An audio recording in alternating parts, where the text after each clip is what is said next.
toilet loh. Eh, Bukan, maaf ya, ini karena hostnya host amatiran, baru di-record ya. Alhamdulillah tadi waktu saya ngomong nggak ke-record. Ya, silakan, Tias. ya, Oke. Dan malam ini saya siap membagikan cerita yang ketika dulunya itu adalah sakit, sekarang menjadi sebuah pengalaman yang bisa diceritakan dengan indah dan mudah-mudahan bisa jadi manfaat untuk teman-teman. Saya share screen dulu ya. Tadi sore baru diajarin Mbak Uti soalnya. Bismillah. Bismillah, jangan malu-maluin Uti. Dah, bisa. Ya, bisa. Oke. Nah, ini terpaksa saya kecilkan ya, yang kamera-kamera lainnya saya nggak bisa lihat, jadi mohon maaf teman-teman kalau misalnya nanti saya pandangannya agak ke distract, nggak langsung ke lensa ya. Malam ini apa sih yang saya ingin ceritakan tentang harga dan kenapa harga itu harus pas, udah pakai kata harus nih. Karena harga itu sebenarnya bukan hanya bagi penjual, tapi posisi kita juga, kalau di ilmunya pras itu bisa pakai perceptual position, jadi kita bisa jadi penjual, bisa jadi pembeli. Kalaupun sekarang kita lagi mau jadi penjual, ketika kita mengeluarkan harga, kita tahu nih bahwa frame-nya itu yang kita jual ini makanan atau minuman adalah pembelinya nanti yang seperti apa. Dan saya cara promosinya seperti apa, sehingga harga yang diberikan butuh menyesuaikan dengan kondisi-kondisi tadi itu. Demikian pun ketika saya menjadi pembeli, kalau saya ingin membeli sesuatu, saya beli nih dendengnya Uti. Bisa jadi saya bilang, Ti, beli ya, berapa harga satu pack? Sekian. Saya pesen 2. Karena kenapa? Karena hubungan saya dengan Uti kan sudah baik. Jadi saya tahu kualitas makanan Uti. Tapi bagaimana dengan kalau misalnya orang yang belum kenal dengan Uti? Bagaimana dia bisa mengatakan, dendengnya Rotella Kitchen Corner yang dibuat sama Bu Uti itu enak. Saya yakin enak. Karena dia sudah mendengar promonya, ceritanya, sekaligus angka yang muncul pas sesuai dengan frame yang diberikan oleh Uti sebelumnya. Kita lanjut. Maaf, masih salah. Kenapa? Ini alasannya saya ingin berbagi. Sekarang lagi seru-serunya pandemi, sudah 8 bulan ya, hampir 8 bulan, 7 bulan lebih. Dampaknya itu saya sudah merasakan bersama teman-teman dan saudara di sekitar saya. Ada yang sudah di layoff, bahkan ada yang memang dirumahkan, tidak di layoff tapi dirumahkan, artinya sama aja, sebenarnya tidak dapat gaji. Tapi ada juga yang masih sedikit beruntung dengan work from home, dengan masih ada gaji, tapi ada juga yang struktur gajinya ada tambahan-tambahannya yang biasanya dapat tambahan itu dikurangi. Bahkan ada juga yang masih bisa work from office tetapi dengan shifting.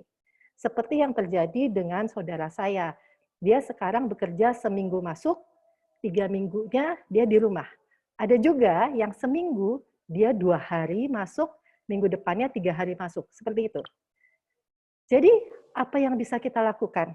Sebenarnya dengan kondisi kayak gini, apa mengeluh, marah-marah, kesel, dan kemudian nggak jelas, lebih baik kita cari jalan. Satu lagi fakta yang ada. Ketika pemasukan kita berkurang, contohnya, suamiku jualan rumah, bangunin rumah, kepada yang punya tanah, dibangun rumah, dijualin. Dalam kondisi seperti ini, tentu yang beli rumah tidak seperti tahun-tahun lalu. Boro-boro mikir beli rumah. Yang penting, tiap hari, kebutuhan yang esensial saja dulu. Akibatnya, mentap, makan tabungan. Syukur-syukur, insya Allah semua kita, teman-teman di sini, tabungannya insya Allah cukup. Tetapi cukupnya sampai kapan? Waktu terus berjalan. Kondisi vaksin sekarang masih di tahap 3 dan belum selesai. Jadi kita harus bagaimana? Karena saya hobinya makan dari dulu. Dari zaman kuliah SMA itu memang hobinya tuh jajan. Dari nggak tahu gimana masak, sampai sekarang sudah berkenalan dengan beberapa teman-teman yang pintar masak, kemudian kenal dengan beberapa chef, diajarin masak, saya jadi tahu bahwa food and beverage, makanan dan minuman itu sebenarnya adalah salah satu komoditas yang masih punya peluang untuk dijadikan usaha rumahan. Nggak perlu ada outlet, tapi rumahan. Ini ketika 10 tahun yang lalu, saya punya warung steak. Ini juga alasan kenapa saya ketika ditawarkan di grup, siapa yang mau mengisi provokasi talk season 2. Saya nggak pakai pikir panjang, kayaknya ini saatnya saya cerita. Kalau selama ini saya sanggupnya, PD-nya itu biasanya ketemu teman yang tanya atau teman dari teman dikasih tahu, coba lo telepon Tias. Itu saya nyaman kalau hanya 1 orang, 2 orang, 3 orang. Dan saya masih belum percaya diri untuk banyak. Saya mulai membangun kepercayaan diri itu ketika saya mulai menerima penawaran untuk mengisi kelas tambahan di beberapa universitas. Ada satu yang sekolah pariwisata di Bunda Maria di Jakarta Utara, kemudian ada satu lagi sekolah pariwisata di Trisakti, sekolah bisnis, Fakultas Bisnis di Trisakti, dan juga pernah di Fakultas Ekonomi UI. Kenapa saya ambil? Karena di situ saya tidak kenal siapa-siapa. Buat saya lebih bisa percaya diri dan merasa aman untuk, oke, saya coba dengan lebih dari 3 orang. Dan alhamdulillahnya berhasil. Dan ketika memberikan masukan, saya cukup kaget ketika tanggapannya begitu hebat dan ternyata banyak yang menghubungi saya lewat email, lewat WA. Bahkan ketika 2016 saya diminta mengisi acara sharing tentang bisnis kuliner di sebuah coworking place, namanya juga coworking di Kemang. Disitulah saya ketemu dengan pemilik atau founder dari Ray Bottle of Joe Coffee. Di saat itu dia baru memulai usahanya dari rumah, dan sekarang dia sudah punya outlet di Mampang. Ketika itu Ray tanya, Bu, kalau saya mau buka outlet gimana? Buat apa? Saya bilang, kamu punya uang berapa? 200 juta, Bu. Oke, 200 juta. Semurah-murahnya Island di gedung, di mall. Berapa sebulannya? 5 juta. Habis uang kamu. Lalu dia bilang, enggak Bu, saya dikasih kesempatan 2 juta sebulan. Oke, kita hitung. 1 tahun kali 12 kali 2 juta, 24 juta. Minimal kamu nggak mungkin 1 tahun kan? Iya Bu, saya harus ambil 3 tahun minimal. Oke, berarti 36 juta. Dari 200 juta, kamu sudah keambil 36 juta. Yakin pengunjungnya banyak. Kenapa nggak yang uang itu kamu investasikan ke mesin yang lebih serius, kamu buka. Dan akhirnya beliau menjalankan itu, anak muda ini menjalankan itu, dan sekarang dia sudah membuka di Mampang, itu pun dia dapat investor baru, sebuah event organizer yang mengajak dia membuka di lantai bawah, di kantornya event organizer itu.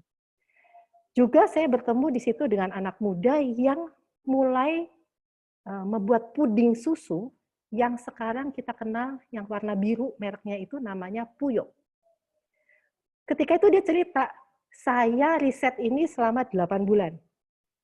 Saya di dapur ibu saya sampai diomelin ibu saya karena dapur tuh semua lengket, tumpah-tumpah, yang saya salah sampai blepek-blepek itu pudingnya. Dan akhirnya 1 atau 2 tahun yang lalu, saya ketemu salah satu partner mereka di Citos di acaranya Mula, dan mereka sudah punya banyak outlet, banyak island di beberapa gedung dan mall-mall, dan saya tanya, dalam mengembangkan outlet ini, bisnis ini, apakah Anda punya investor baru lagi, tambahan, atau Anda generik? Dan jawabannya sungguh mengejutkan saya, dan saya angkat jempol saya, ada 4, saya angkat semua. Generik. Jadi, dia mengembangkannya adalah dari hasil profit bisnisnya itu. Kebayangkan, hanya dari puding susu, hanya dari sebotol kopi, mereka dalam 4-5 tahun sudah punya outlet yang cukup besar dan cukup banyak. Beda dengan saya, ketika saya punya warung steak yang namanya Didi Bistro ini, saya punya kesalahan di mana setelah 4 tahun, masa sewanya butuh diperpanjang lagi, setelah 4 tahun saya nggak punya uangnya lagi. Kenapa?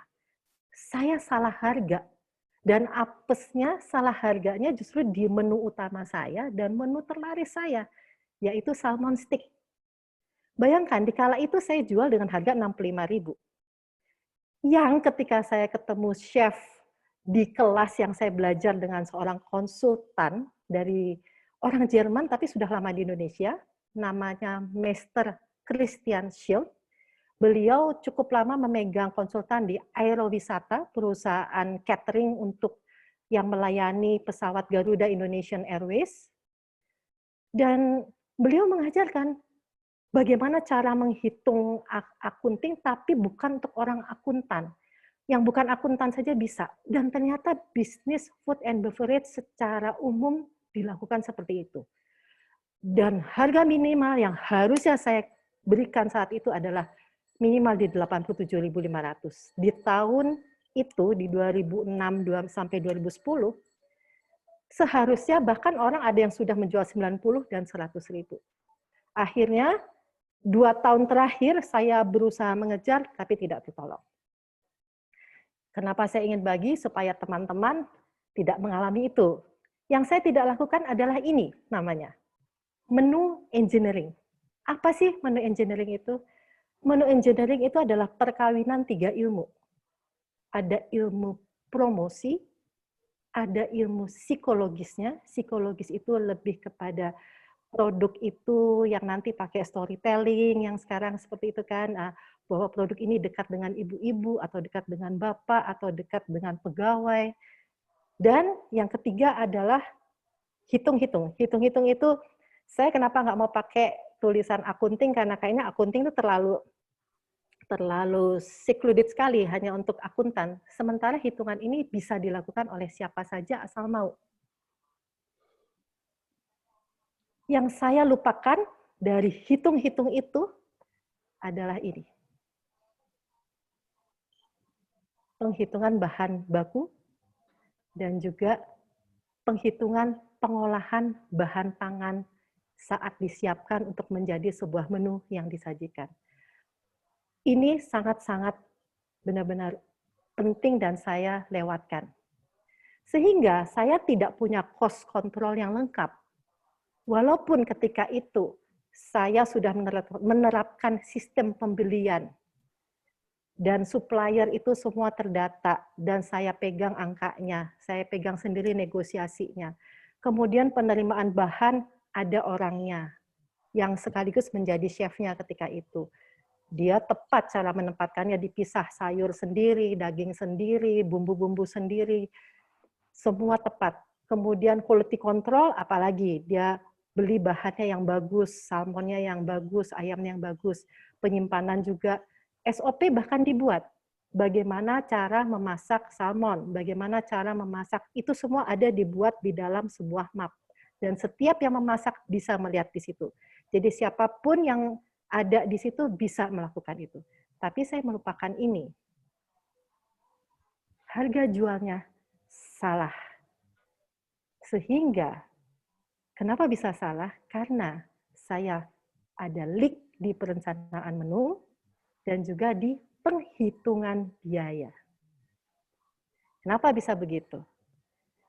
Ada beberapa istilah yang saya betul-betul tidak tahu ketika itu. Ayo kita lihat sama-sama, saya cerita ya. Kalau teman-teman nanti ada yang sudah pernah tahu, boleh tulis di chat. Food waste. Apa sih food waste itu? Food waste itu adalah bagian dari sebuah bahan mentah makanan yang tidak terpakai untuk menyajikan menu yang dibuat. Misalnya salmon nih. Saya menyajikan stik salmon. Artinya, yang tidak terpakai di satu ikan salmon itu adalah kepalanya dan tulang-tulang ikannya. Itu food waste. Kenapa saya bilang food waste? Karena walaupun tidak bisa terpakai di menu stik salmon saya, tulang bisa dibuat untuk membuat kaldu ikan dengan dimasak selama kurang lebih 4 jam sampai 6 jam. Kepala ikan salmonnya bisa dibuat sup atau di-grill. Bahkan Sushi Hero itu yang restoran baru yang sekarang ada di PIM 3 dan juga ada di Pacific Place, di Senayan City, dia punya menu itu. Ketika saya buka menu dan saya lihat itu, saya bilang, chefnya jago. Saya langsung tanya, Mas, chefnya orang apa? Ada 2, Bu. Ada Jepang dan ada Indonesia. Oh, berarti beliau-beliau itu sudah menerapkan kalkulasi yang betul. Kemudian berikutnya ada yang sebut food scraps. Food scraps apa? Kalau food scraps itu memang yang sudah harus dibuang. Kayak misalnya makan pisang, kulitnya dibuka, kulitnya nggak bisa diapa-apain, dibuang. Kalau kentang, bisa jadi kulitnya dibuang, tapi sebenarnya untuk sekarang ini kulit kentang itu sebenarnya bisa dibuat, digoreng pakai tepung, dijadikan cemilan. Seperti nachos, dibuatin bumbu tartar atau bumbu saus tomat. Itu bisa dijual. Itu food scraps. Ada lagi yang namanya food loss. Food loss ini biasanya kalau teman-teman tahu ke restoran yang pakai buffet. Ada restoran yang sudah menetapkan kalau Anda boleh ambil sepuasnya, tapi ketika Anda tidak menghabiskannya, Anda harus membayarkan sekian rupiah. Itu adalah restoran buffet yang sudah menerapkan sistem dengan tepat. Kenapa? Kalau kita pembeli ini, saya Tias, saya ambil, wah karena nafsu saya ambil, ini kan sepuasnya. Tapi ternyata saya nggak kuat ngabisin, saya nggak bertanggung jawab atas makanan itu. Ada sisa. Sisa ini sebenarnya kalau dia masih ada di tempat pengambilan buffet, dia kan punya peluang untuk dibeli, dimakan oleh customer lain. Sehingga restoran tidak perlu membuat yang baru lagi. Itu kenapa yang benar adalah ketika kita mengambil dan tidak habis, sebaiknya customer diberi warning, Anda harus membayar sekian rupiah untuk mengganti kerugian itu. Karena saya ruginya dulu karena salmon, kita simulasinya pakai salmon. Dulu, saya itu karena meng-hire seorang chef yang sebenarnya dia adalah cook, ketika itu saya tahunya beliau adalah chef. Dia biasa bekerja dulu di Amerikanya itu di sebuah klub yang untuk feeder up, sehingga mereka menyajikan salmon itu adalah dari salmon utuh. Karena kualitinya lebih bagus, fresh. Dan salmonnya salmon Norwegia. Salmon Norwegia itu dagingnya lebih empuk karena unsur lemaknya itu lebih banyak dibanding kalau salmon yang dari Australia. That's why kenapa kalau yang kita beli salmon frozen, rata-rata itu salmonnya adalah salmon Australia. Kalau salmon Norwegia, jarang sekali yang jual frozen. Biasanya mereka menjualnya fresh. Even sudah dipotong-potong, tetap dijualnya fresh. Tidak akan di frozen, karena sayang, karena dagingnya empuk. Kemudian kita suka lihat di supermarket, ada yang sudah berbentuk salmon fillet. Dan kemudian di beberapa restoran Jepang maupun bukan Jepang yang membuat restoran membuat menu ala-ala Jepang, memang sudah banyak sekarang dijual salmon yang sudah disiapkan untuk sashimi atau untuk ditaruh di atas sushi. Jadi slicing-nya tipis-tipis, tetapi dia biasanya ada 2 macam. Ada yang dari daerah perut salmonnya, itu biasanya lebih mahal dari ini, atau di daerah bagian salmon yang bukan perut. Kita butuh tahu itu. Kenapa kadang-kadang kok harga sashimi yang di sini sekilonya lebih mahal dari ini? Kita tanya dulu. Biasanya kalau bagian belly itu lembut banget. Ketika dimakan dia langsung mawur gitu. Kayak nyes gitu di lidah langsung. Nah, yum gitu nanti ya. Nah, itu bedanya. Kita butuh tahu ini. Ini adalah gambar salmon stick saya di TD Bistro. Yang kiri adalah 2 tahun pertama ketika saya belum tahu cara menghitungnya. Masih idealis sekali, cara potongnya seperti di restoran dine-in yang membentuk seperti bridge. Memakai sayur asparagus yang kalau beli sampai bareng sama supplier itu, staff saya mengejar ke airport untuk berebutan dengan orang karena itu fresh datang dari Medan. Karena kalau asparagus yang dari Medan itu manis. Kalau dari tempat lain kurang manis. Dan ini adalah 2 tahun terakhir ketika saya struggle mengejar kerugian itu, saya beli yang sudah berbentuk seperti itu tapi yang ada kulitnya. Karena rata-rata sebenarnya kalau yang udah dipotong itu tidak ada kulit. Tapi waktu itu saya minta sama Indoguna dan mereka bersedia menyediakan itu. Dan ini adalah menu ketika 2 tahun terakhir saya struggle, salmon stick with mashed potato and mixed vegetable. Ayo kita sama-sama lihat gimana sih menghitung yang benar dan seharusnya dijual berapa. Tapi saya pakai analogi angka rupiah yang sekarang ya, bukan yang waktu itu. Sebelum kita menghitung, dalam menghitung pricing, kita butuh tahu istilah-istilah atau cara penghitungan. Ada beberapa yang kita perlu tahu, ada 4 ini yang penting, dan nanti ada 1 yang termasuk di dalam recipe calculation. Berarti 4 tambah 1. Kita mulai dengan yield test. Yield test. Yield test itu digunakan untuk menghitung harga per unit bahan yang dipakai untuk kita memasak menu salmon. Saya pakai salmon aja ya, karena di bayangan kita frame-nya adalah kita mau masak untuk menu salmon stick with mashed potato and mixed vegetable.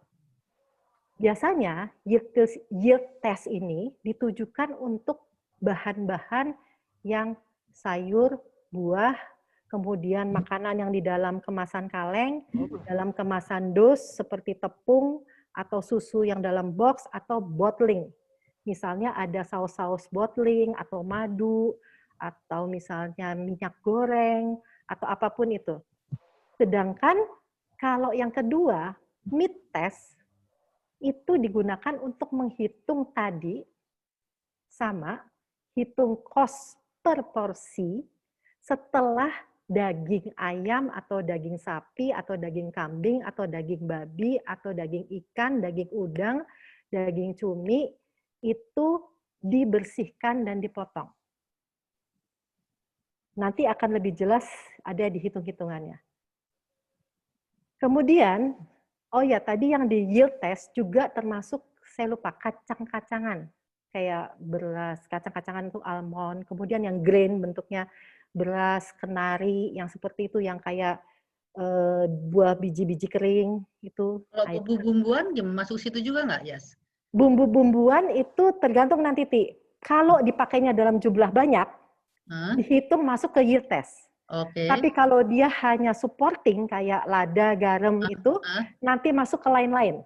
Masuknya ke dalam recipe calculation di lain-lain. Seperti itu. Nah, kalau mau tanya langsung aja ya, pakai audio aja. Kemudian kita masuk ke recipe calculation. Recipe calculation adalah bagaimana kita mengontrol harga by portion. Jadi nih, ketika kita sudah dapat nih, misalnya kan ada salmon nih nanti kan, salmon. Salmonnya kita hitung harganya. Kemudian membuat mashed potato-nya kita hitung. Mashed potato itu terdiri dari apa sih? Ada butter, ada kentang, ada susu. Saya ambil simpel aja ya, Ti. Contoh biar kita nggak lama gitu. Saya ambil 3 bahan utama deh. Ada butter, ada kentang, ada susu. Kemudian kita sudah dapat itu. Digabungkan angka-angkanya, ditambah lain-lain, itulah recipe calculation. Jadi kita dapat itu. Yang menu nanti dulu ya, yang menu nanti dulu. Karena menu ini kayaknya tidak akan mungkin di-share hari ini, karena ini terlalu complicated yang menu. Tapi kita tahu dulu juga nggak apa-apa. Menu calculation ini adalah gabungan dari recipe calculation, dari menu-menu yang sajian, ada salmon stick, ada tenderloin stick, ada nasi goreng, ada sop buntut, itu dan lain-lain, itu nanti yang bisa digunakan ketika kita punya usaha misalnya. Oke, outlet yang ini kursi saya jumlahnya 20. Artinya, coba kita lihat, dia akan dengan adanya menu calculation ini akan bisa mengutak-atik strategi ketika jumlah tamu sedikit. Kenapa ini? Kok harganya begini? Oh, nanti diubah. Nanti ada yang diubah. Kemudian kalau seperti ini bagaimana supaya menambah jumlah yang datang? Nanti akan lebih paham pada saat penghitungan. Kita lanjut saja dulu ya. Ini adalah yang saya bilang tambah satu tadi. 4 istilah tadi ditambah satu. Ini yang paling penting. F&B cost. Food and beverage cost. Ini sudah digunakan pada umumnya di seluruh dunia. Dan angka dari food cost dan beverage cost itu udah ada range-nya, karena ini sudah dilakukan berpuluh-puluh tahun oleh para chef-chef ahli dan para konsultan ahli, dan dibuatlah sebuah range di mana food cost itu ada di rentang 30-40% lebih kurang. 30 bisa mundur sampai ke 28, 27, kadang-kadang ada yang bisa gitu. Di makanan ya, tapi makanan biasanya di 30 minimal. Kemudian 40 bisa ada yang sampai 44. Kondisinya nanti akan kelihatan. Kapan di 30, kapan di 35, kapan di 33, kapan di 40. Kemudian beverage, angkanya di 20 sampai 30%. Sampai sini bingung? Belum. Belum. Tan, Yap. maksudnya itu sebagai modalnya ya, F&B cost? Bukan modal, tapi dia adalah percentage yang digunakan untuk menghitung untuk mendapatkan selling price. Harga jual. Harga jual kan? Ya, betul. Jadi Bukan modal. Jadi cost-nya itu, tadi yang cost yang tadi itu paling nggak 30-40% dari harga jual kalau untuk makanan. Ya, dia Dan adalah kalau- proses persentasi atau angka pembagi dari cost untuk mendapatkan harga jual. Kita lanjutkan ya, nanti kan ada angka-angkanya lebih jelas. Yang perlu kita pahami dulu konsepnya, frame-nya adalah kalau F&B cost-nya pakai yang lebih rendah, baik food maupun beverage, itu akan menghasilkan harga jual yang bisa ditinggikan sedikit, yang lebih tinggi. Dan kalau F&B cost-nya rendah, maka harga jualnya, F&B cost-nya tinggi, harga jualnya akan lebih rendah.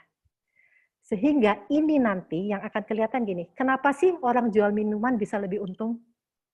Kenapa sih seorang Mas Ray lebih memilih jual kopi, dan baru sekarang dia ketika ada investor buka restoran, baru dia mau jual makanan, dan bahkan makanannya itu tidak semua dia bikin. Dia ambil, dia sebagai reseller. Karena minuman itu bisa lebih mengambil untung lebih mudah, lebih banyak dibanding makanan. Karena cost dari beverage itu lebih rendah. Sehingga profit yang terjadi nanti bisa lebih tinggi. Kita lanjut ya. Apalagi kalau jualan teh botol. Nah, apalagi deh. Apalagi tuh. Nggak perlu diaduk-aduk. Nggak perlu tinggal dijual. Nah, Bikinnya itu. 300 sekali. Bener banget. Bener banget. Bener banget. Jadi kalau basar mendingan jual teh botol daripada jual makanan. Bener. Itu benar. Itu benar. Itu benar. Makanya pernah memperhatikan nggak setiap ada food court yang dikelola oleh gedungnya, biasanya yang jual minuman diambil dia. Ya, itu kenapa. Nah, kita simulasi sekarang ya. Oke, kita mulai dengan persiapan part of menu stick salmon tadi, kita buat mashed potato. Kita pakai apa nih, ayo? Kalau ngitung susu tadi, pakai? Tadi apa, yield ya? Ya, yield test. Kita pakai. Ya, betul. Kita pakai yield test. Kita perlu merunut hitungan ini supaya nanti kenapa ini memudahkan ketika dimasukkan ke dalam sistem akunting, ini bisa nanti memudahkan akuntan untuk menghitung setiap bulannya. Jadi ketika susu, misalnya ini harga semua misal ya, 1 liter harganya 18.000, ya kan? Kita cari dulu cost 1 milinya. Bukan Grandfield. Ya, bukan. Bukan, tentunya bukan. Kalau 18.000 dibagi 1.000 mili, jadi per mililiternya 18 perak. kita kan sebelumnya sudah bikin menu planning dulu tuh, resep kan. Di resep mashed potato itu pakai susunya 100 ml, let's say. Misal. Jadi cost susu di dalam pembuatan mashed potato adalah 1.800. Next, yang kita pakai apa? Butter. Butter itu ya kalau Elenvier, bacanya apa sih? Elenvier. Nggak tahu. Elenvier, Prancis ya Elenvier. Itu 200 gram, itu 38 ribuan rata-rata. Oke, saya ambil gampangnya aja deh, biar angkanya bulat 40 ribu. Jadi cost 1 gram butter itu 40 ribu dibagi 200 itu 200 perak 1 gram. Di resep pembuatan mashed potato, pakai butternya misalnya let's say 20 gram. Artinya cost butter untuk mashed potato adalah 4.000, 20 kali 200 perak. Lanjut ke kentang. Nah, ini mulai kentang, di sini kita butuh ingat, harus ingat tentang food waste, food scraps. Ketika kentang 1 kilo harganya 22.000. Sesudah dikupas, kentang yang sisa kan nggak 1 kilo lagi. 800 gram misalnya. Misalnya scrap-nya, kita bilang scrap dulu ya, 200 gram. Jadi cost 1 gram kentang itu pembaginya bukan 1.000 gram. Inilah kesalahan saya waktu di PD Bistro. Itu. Tidak saya bagi 800. Jadi harganya 27 perak. Jadi kalau per porsi mashed potato pakai kentangnya 150 gram, kan kalau stick salmon itu biasanya kentangnya 150 gram kan. Itu berarti cost-nya 4125. Kita udah punya nih cost-nya masing-masing kan, udah dapat nih. Oke, yield test-nya udah dapat. Sekarang kita masuk ke penghitungan recipe calculation untuk mashed potato. Udah dapat dong, yang kentang, susu, butter dijumlahin, dapat deh tuh angka cost-nya mashed potato. Ya kan? Punya deh kita satu cue card isinya, ini kalau manual ya, kalau nanti kan bisa dimasukkan laptop pasti. Cue card resep mashed potato dengan ini udah akan dipakai. Jadi mau mashed potato ini masuk nanti ke tenderloin, mau masuk ke potato and cheese, pakai ini juga, pakai si 9925 juga. Mau bikin yang kayak di Wendy's tuh apa namanya? Mashed potato with apa tuh yang enggak kalau misalnya potato. Ya itu kalau di Wendy's baked potato ya. Kita bisa tiru itu dengan misalnya mashed potato dengan Mexican sauce. Nah, si mash-nya kan sudah ada hitungannya. Kita tinggal bikin lagi yield test untuk si Mexican sauce-nya. Lalu kita hitung sekarang vegetable, mixed vegetable-nya. Di gambar tadi kan mixed vegetable-nya saya pakainya wortel sama brokoli kan. Nah, wortelnya misalnya 1 kilo 15.000, brokoli 1 kilo 30.000. Kita cari cost 1 gramnya, dapat harga per 1 gram masing-masing wortel brokoli, dilakukan sama kayak yield test yang tadi lagi. Sehingga kalau di resep per porsi itu mixed vegetable-nya adalah wortel 50 gram dan si brokoli 50 gram, kita dapat tuh cost-nya kan? 50 gram wortel sama 50 gram brokoli, cost-nya di 2.250. Dapat deh, ya kan? Sekaligus ngitung yield, dapat sekaligus resepi calculation-nya untuk mixed vegetable. Udah dapat nih, mashed potato udah dapat, mixed vegetable sudah dapat, ya kan? Nah, sekarang kita menghitung salmonnya dengan meat test. Karena waktu itu saya pakai ikan salmon utuh, kita hitung rata-rata kalau salmon utuh itu 4-5 kg. Oke, kita ambil mudahnya aja 5 kilo ya. Kita pakai food waste yang tadi, karena kita menganggap bahwa bones sama head-nya masih bisa kepake. Dan ini adalah yang hasil hitungan saya selama 2 tahun terakhir, saya sudah punya angkanya, akhirnya saya punya. Tapi mungkin di beberapa restoran bisa beda, atau ketika misalnya pernah kalau dari cerita beberapa chef teman saya, ada yang pernah bisa dapat waste-nya itu hanya di 1,5 kilo, di 1.500 gram pernah. Tapi itu hanya tertentu aja, karena yang masuk Indonesia biasanya Jarang sekali yang sebagus itu gitu. Nah, habis itu kita tahu dong, si daging salmonnya sendiri, bagian filenya itu ada sisanya adalah 3 kilo. Ya kan, yang bisa kita masak jadi steak. Kita lakukan penghitungannya kan. Kalau di salmon steak itu di resepnya kita pakai 150 gram. Salmon steak itu kan rata-rata 150 gram ya. Ada juga sih yang buat 100 gram untuk menekan harga, tapi kayaknya nggak pantas deh karena orang nggak akan kenyang kalau cuma 100 gram. Sehingga kita punya dalam satu ikan salmon, kita hanya dapat berapa? 20 porsi. Itu kesalahan Tidi Bistro. Kesalahan saya, sakitnya tuh di sini. Sakitnya di sini. Jadi cost per porsi dapat sekian. Dapat nih, ya kan? Dapat lagi nih, hitung-hitungannya mid testnya si salmon. Sekarang kita nentuin recipe calculation-nya, harga jualnya. Sudah dapat semuanya, kita gabungin deh. Salmon, mixed vegetables, sama mashed potato. Ada. Kurang es tuh. Oh iya, ya elah. Kena deh gue. Perit. Aduh, jadi moderator. Polisi. Nah, ini yang tadi Uti tanya, bagaimana kalau bumbu-bumbu, gitu kan? Nah, bumbu-bumbu yang belum dihitung di dalam yield test tadi, masukkan di sini, Ti. Olive oil atau butter yang belum dimasukkan, misalnya, masukkan ke sini. Dan ada lagi kan unsur gas, air. Ada juga yang menambahkan direct employee. Satu-satu ya, dibahas ya. Gas.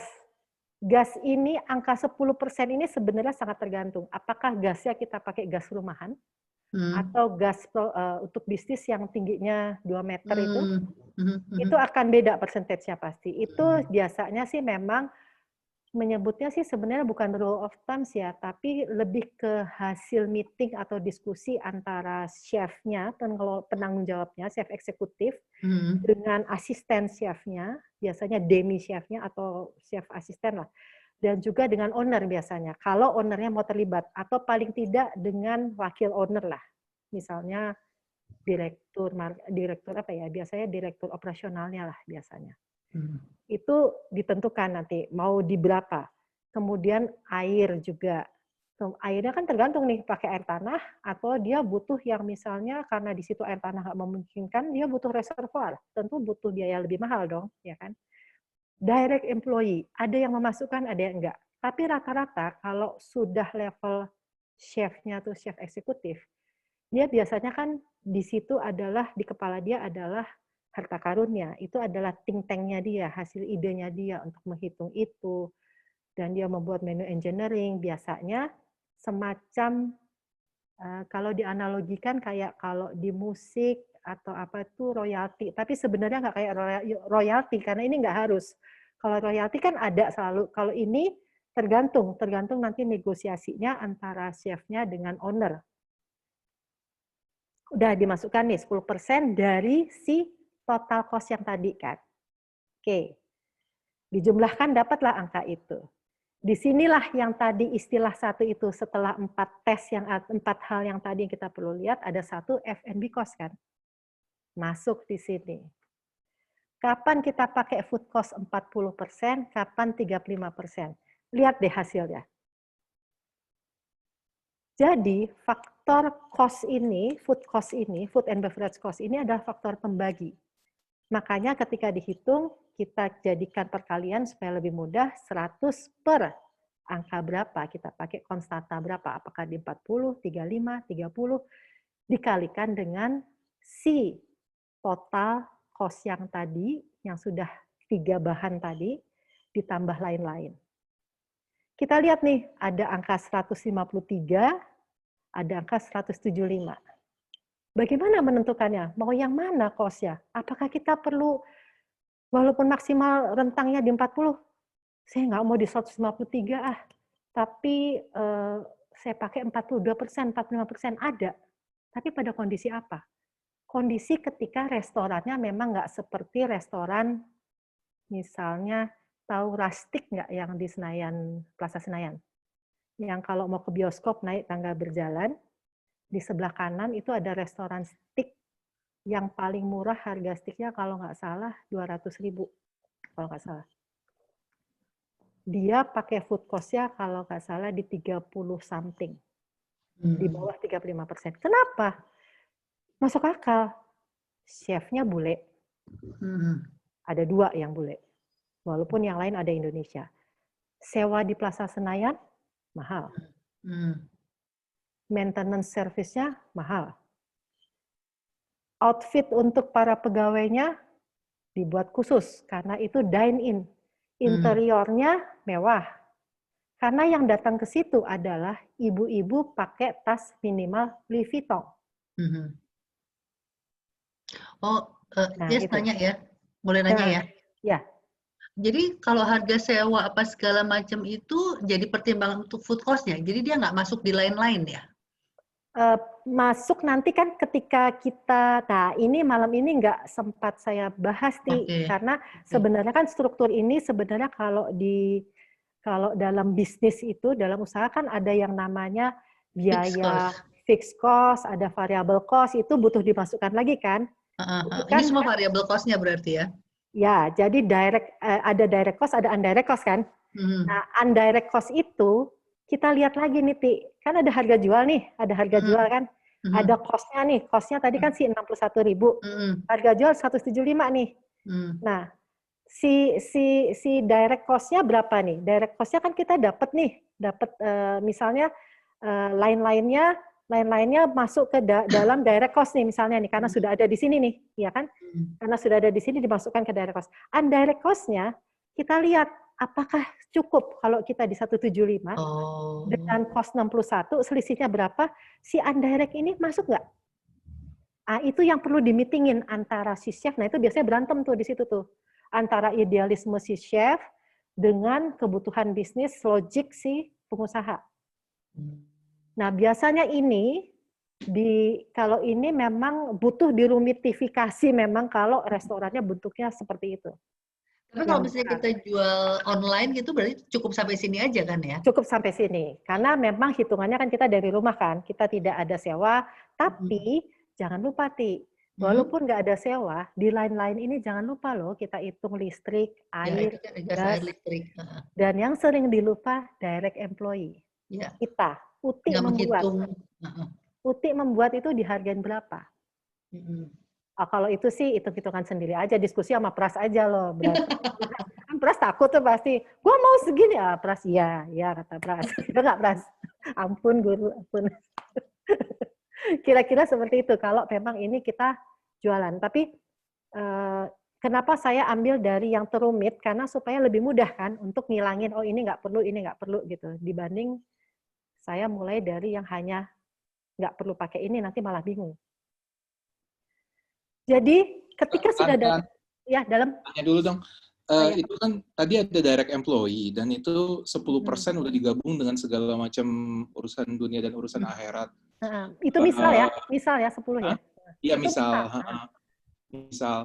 Tapi kalau misalnya si kita punya chef dan chefnya itu import gitu kayak tadi ya, itu dimasukin ke bagian percentage yang lain-lain ini dengan misalnya naikin si lain-lainnya atau tadi nanti kita ngitung dulu sampai ketemu harga jual berapa baru dicek perbedaannya. Nah, kalau yang itu masuk ke yang penghitungan pakai business planning yang ada hitungan cash flow, hitungan profit and loss, kita bikin dulu tuh planning profit and loss-nya kan. Nah, di dalam profit and loss itu kan ada fixed cost, ada apa sih kok gue blank, yang direct dan indirect itu apa namanya? Kalau yang listrik itu masuk variabel, sorry. Ada fixed cost, ada variable cost, kemudian kita buat perkiraannya sampai ke jumlah kursi biasanya. Jadi gini, kalau yang udah ada unsur chef bule, ada betul-betul kita serius ya membangun usaha dengan outlet ya, berarti kita butuh bikin planning profit and loss dulu. Paralel dengan bikin menu nih. Jadi si chefnya merancang menu, tak, dia disuruh ngitung nih, kita bikin profit and loss-nya, set. Perkiraan bulan ini berapa, kita kepingin target sales-nya berapa tiap bulan, target sales tahun pertama berapa, tahun kedua berapa, tahun ketiga, ada semua kan. Kemudian ada fixed cost masuk, dalam fixed cost itu ada masuk tuh salary segala macam kan. Kemudian variable cost itu tergantung tempatnya sewa atau punya sendiri gitu kan. Tapi kalau punya sendiri tetap dimasukkan angka loh ke situ, nggak berarti nggak ada ininya, cuman memang boleh kecil dulu di awal. Enaknya kalau punya tempat sendiri itu kita bisa mainin angka di situ, setahun atau 2 tahun pertama masukin angka kecil aja dulu di situ, anggap utang kantong kanan kantong kiri nih, gitu kan. Jadi ketika kita sudah punya hitungan itu, si gaji chefnya masuk ke fixed cost. Tapi di hitungan lain-lain ini, biasanya chef itu suka nego. Kalau chef yang memang benar-benar profesional, dia bilang gini, masukin dong angka di lain-lain itu, tambahin dong jadi 12% atau 13% misalnya gitu. Bisa gitu. Jadi dia dapat dari gaji, dapat juga dari si menunya. Karena yang totally meng-create menu dia. Kecuali menu dari owner-nya ya, dari kita misalnya. Kita sebagai owner nih misalnya. Yang paling enak atau simple adalah ketika chef itu adalah owner juga. Nah, itu gampang, enak maininnya. Tadi yang nanya siapa sih? Maaf, nggak lihat fotonya di sini. Saya, Tan. Wirzal. Oh, Bang Mirza. Cireng. Dia lagi menghitung itu, chefnya itu. Cirebon beef sambal. Cirebon beef sambalnya Mirza yang masak siapa, Bang? Apakah hire atau orang keluarga? Wah, itu diimpor itu. Dari Cirebon. Impor dari Cirebon. Dari Cirebon. Nah, berarti ya keluarga sih. Nah, tapi diimpor. Berarti sebenarnya kan kalau usaha online kayak Bang Wirsal kan bisa nego, Bang. Artinya karena keluarga misalnya bagi hasil ya. Nah, yang namanya bagi hasil itu masuk ke lain-lain itu, Bang. Gitu. Atau memang ada perjanjian Bang Wirsal ya. Kalau memang seperti itu, masukkan di dalam Bang Wirsal butuh bikin tuh perhitungan gaji, Bang. Seperti itu. Oke. Nanti kalau bingung, kapan-kapan kita video call aja, Bang, nggak apa-apa. Nanti aku kasih ininya. Jadi kayak misalnya, kayak ini cireng. Kalau Bang Wirsal kan cireng ngambil ya, Bang, dari UMKM. Apa gimana? Reseller? Atau? Iya. Reseller kan? Statusnya sebagai reseller kan? Ambil. Berarti kalau sebagai reseller... Ambil dari mamanya. Oh, oke. Itu hoax. Mamanya udah nggak jualan lagi, langsung ke produsen. Jadi Bang Wirsal menghitungnya adalah urusan yang tadi recipe calculation sudah ada di UMKM-nya. Tetapi di Bang Wirsal urusannya adalah di profit. Food cost dan profit. Tergantung Bang Wirsal mengubah lagi nggak sih? Memasukkan packaging lagi kan? Masukkan dalam packaging kan? Mengganti brandingnya, iya. Nah, nggak mem-packaging ulang, jadi udah dari dia tapi ditambahin stiker, ya. Berarti ada biaya pembuatan stiker kan? Ada biaya branding. Jangan lupa ada Rotella Kitchen Corner juga tuh buat stiker kalau nggak salah. Iya, itu intangible loh. Satu lembar lebih murah. Iya. Nah, ya Allah, ya Robi. Kalau Bang Wirzal, komponen biayanya ada 2, ngeletekin stiker, itu pakai tenaga kerja, terus nempelin stiker, Kak Tias. Oh iya benar. Betul banget. 5 stiker, 1 cireng. Kasihan banget dibayarnya pakai 1 cireng. 6 dong. Jadi lebih simpel sebenarnya. Kayak saya sekarang kan menjualkan produk dari sepupu saya. Sepupu saya ini setelah pandemi, dia kan seminggu itu di rumah 3 hari atau 2 hari, setiap minggu beda-beda. Yang tadinya, dia memang pintar masak, yang tadinya dia tuh hanya mut-mutan, buat hobi, buat seneng-seneng. Ya kalau dia mau aja gitu, weekend ini lo biar masak nggak sih? Enggak ah, minggu depan aja ya gitu. Sekarang akhirnya dia menseriuskan, jadi dia lihat dulu nih, minggu ini dia hari apa, kerjanya, nah di hari yang dia tidak bekerja, dia buka PO ke teman-temannya. Dan saya biasanya ikut ditawarin. Jadi kadang-kadang saya juga menawarkan lagi ke teman-teman saya menjadi reseller. Gitu. Ya. Ada lagi pertanyaan? Jelas nggak sih? Eh, Aku screen share-nya di itu aja kali ya, Pi? Ini udah selesai nih? Udah. Matias. Dalam. Jadi food cost itu adalah keuntungan yang kita harapkan gitu ya? Bukan. Ini pertanyaan bagus dari tadi. gitu ya? Saya sebenarnya habis ini baru mau ngomong, udah ada yang nanya. Terima kasih ditanya. Ya, alhamdulillah. Alhamdulillah. Ini pasti jeruk nih. Jeruk nih pasti, jeruk nih. Jadi food cost itu adalah untuk menentukan harga jual. Selisih antara harga yang terjadi, harga jual, dengan cost dari bahannya, itu bukan net profit loh. Di dalamnya ada biaya lain-lain itu, dan indirect cost. Dan indirect cost itu yang tadi itu, yang kalau kita bikin planning ada fixed cost, ada variable cost, ada seperti itu. That's why itu akan ada nanti kalau ada kesempatan lagi, saya bisa mengajarkan menu calculation sekaligus dengan bisnis plan-nya. Karena itu jadi satu kesatuan.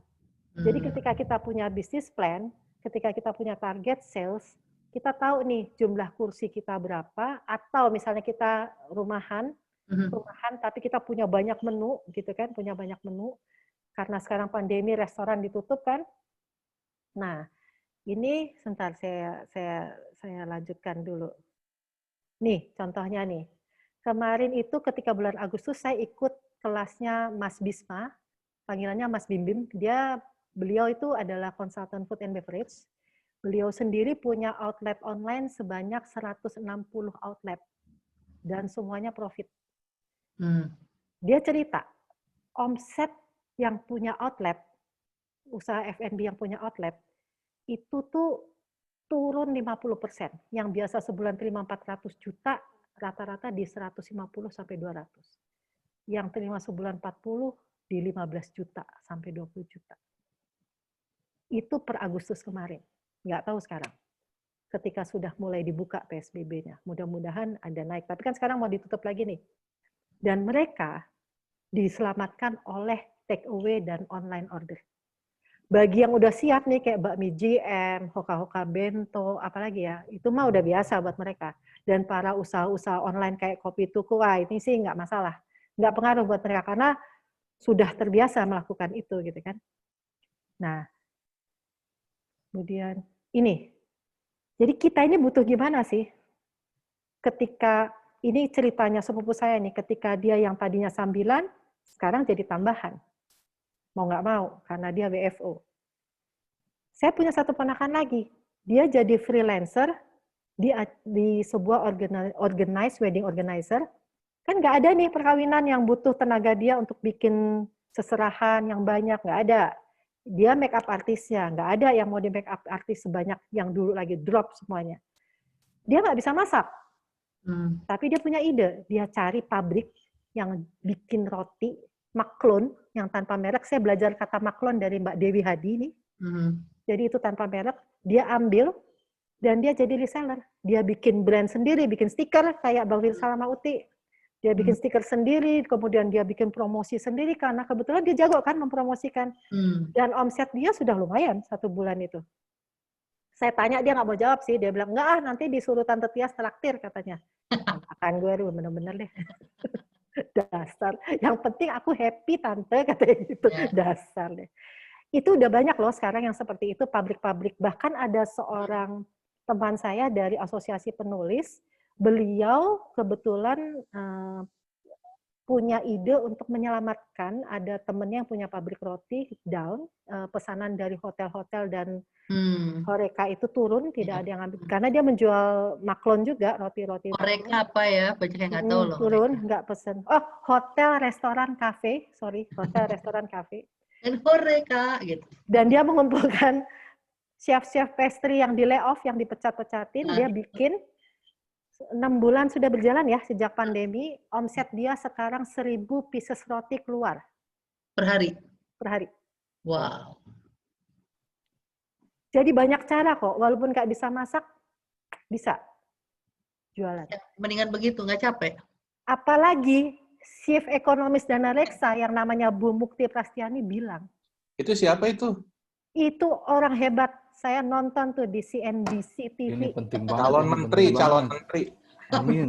Dia bilang perlu waktu untuk ekonomi itu kembali tumbuh. Dan saya nggak pernah lupa Uti itu, kok bilangnya Uti, jadi kenal dong. Bu Mukti itu bilang, Bu Mukti itu bilang, seperti gambarannya U, ketika turun, butuh landainya tuh, landai di huruf U bawahnya tuh lama untuk naik lagi. Jadi ketika kita menunggu selama ini, kita mau ngapain? Mau nangis, marah-marah, bete? Ya enggak. Yuk kita cari peluang usaha di komoditas food and beverage. Gitu ceritanya. Oke. Ya, silakan. Keren, Uti, keren, Batias. Stop share aja ya, Ti. Stop share ya. Ya, boleh. Ya. Ye, lihat mukanya. Hai. Ya. Ya. Gue nggak beradab ya, nggak pakai adab, gue capek. Dimaklumi karena lagi ada kelas 3 hari. Jadi gini ya, Sambil buka puasa, oke? jadi gini, ini gue nggak ngerti dan tidak mau ngerti tadi istilah-istilah dulu tuh, ribet. Ini apa gitu, nggak kebayang ya. Nah, intinya itu berarti kesalahan kita dalam pricing adalah tidak memasukkan semua unsur-unsur biaya, baik langsung maupun tidak langsung, baik tetap maupun tidak tetap, termasuk initial investment, beli alat-alat segala macam itu yang dihitung dalam kurun waktu tertentu ya. Nah, persoalannya adalah ketika kita lakukan itu, yang namanya pricing itu kan batas bawahnya adalah cost. Batas atasnya adalah demand. Ya. Ketika kita memberi harga jual, tetapi kemudian menyentuh garis demand sehingga Ya. ada yang beli, Ya. jualan. Ya. Ya. Bagaimana cara menyiasati bahwa harga jual itu kita tidak rugi, kita tetap, tapi juga kita ini masih mampu meng-create demand. Oke. Itu yang tadi belum bisa diceritakan malam ini karena panjang yang tadi pakai menu calculation, tapi aku bisa ceritakan secara ringkas nih, Pras. Jadi ketika kita punya menu calculation, kita kan punya data nih. Data yang kita tulis misalnya menu dendeng Rotella Coffee Corner, kemudian burger Rotella Kitchen Corner. Kemudian kopi hitam, kemudian cappuccino. Itu kan nanti akan masing-masing ada bagannya sendiri, di mana kita punya penilaian, oh cost-nya si kopi sekian, dan dari cost calculation yang dari harga jual dengan beverage cost sekian, dia profitnya sekian. Dengan jumlah pembeli kopi ternyata di harga segitu adalah sekian. Demikian juga dengan si burger, si dendeng, dan si cappuccino. Oke, ketika kita udah dapat gambarannya itu nanti, ini susah karena tidak dituliskan ya sebenarnya ya. Mohon maaf nih, mudah-mudahan bisa ditangkap.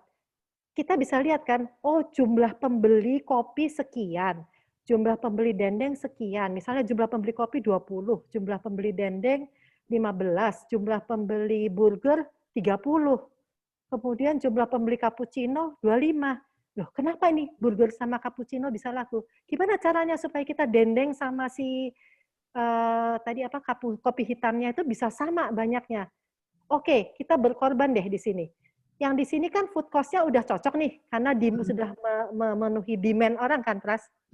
Nah, di sini food cost-nya kita mainin. Sampai ke harga berapa sih supaya bisa sampai kepada demand itu, oh ya gue beli. Tapi caranya jangan dengan gini, harganya diubah ya. Jangan, psikologis, mainin tadi tuh menu engineering.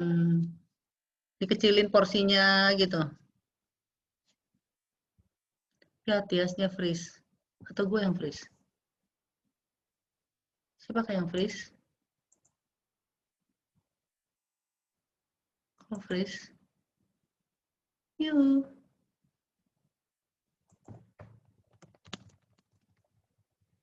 akan tidak dibayarkan. Atau porsinya dikecilin. Nah, ini sebenarnya hitung-hitungannya sudah ada di food and beverage cost-nya yang diubah kan. Yes, Jadi itu kan itu kan kalau kita udah punya data berapa pembeli, tapi waktu pertama kali kita menentukan harga trial and error aja. Jadi kita trial bikin and error, trial and error. nggak laku gitu. Betul. That's why Oke. kenapa kita kalau buka usaha, oh iya saya lupa tadi sampaikan di depan, bahkan minimal kita punya modal 6 bulan kalau usahanya masih kecil. Kita punya 6 bulan uang yang nggak kepake, bukan uang rumah tangga, bukan uang senang-senang kita, bukan uang makan, bukan uang sekolah anak, bukan uang pengajian, bukan uang zakat, bukan uang segala macam. Emang itu uang lebih. Itu 6 bulan ditempatkan.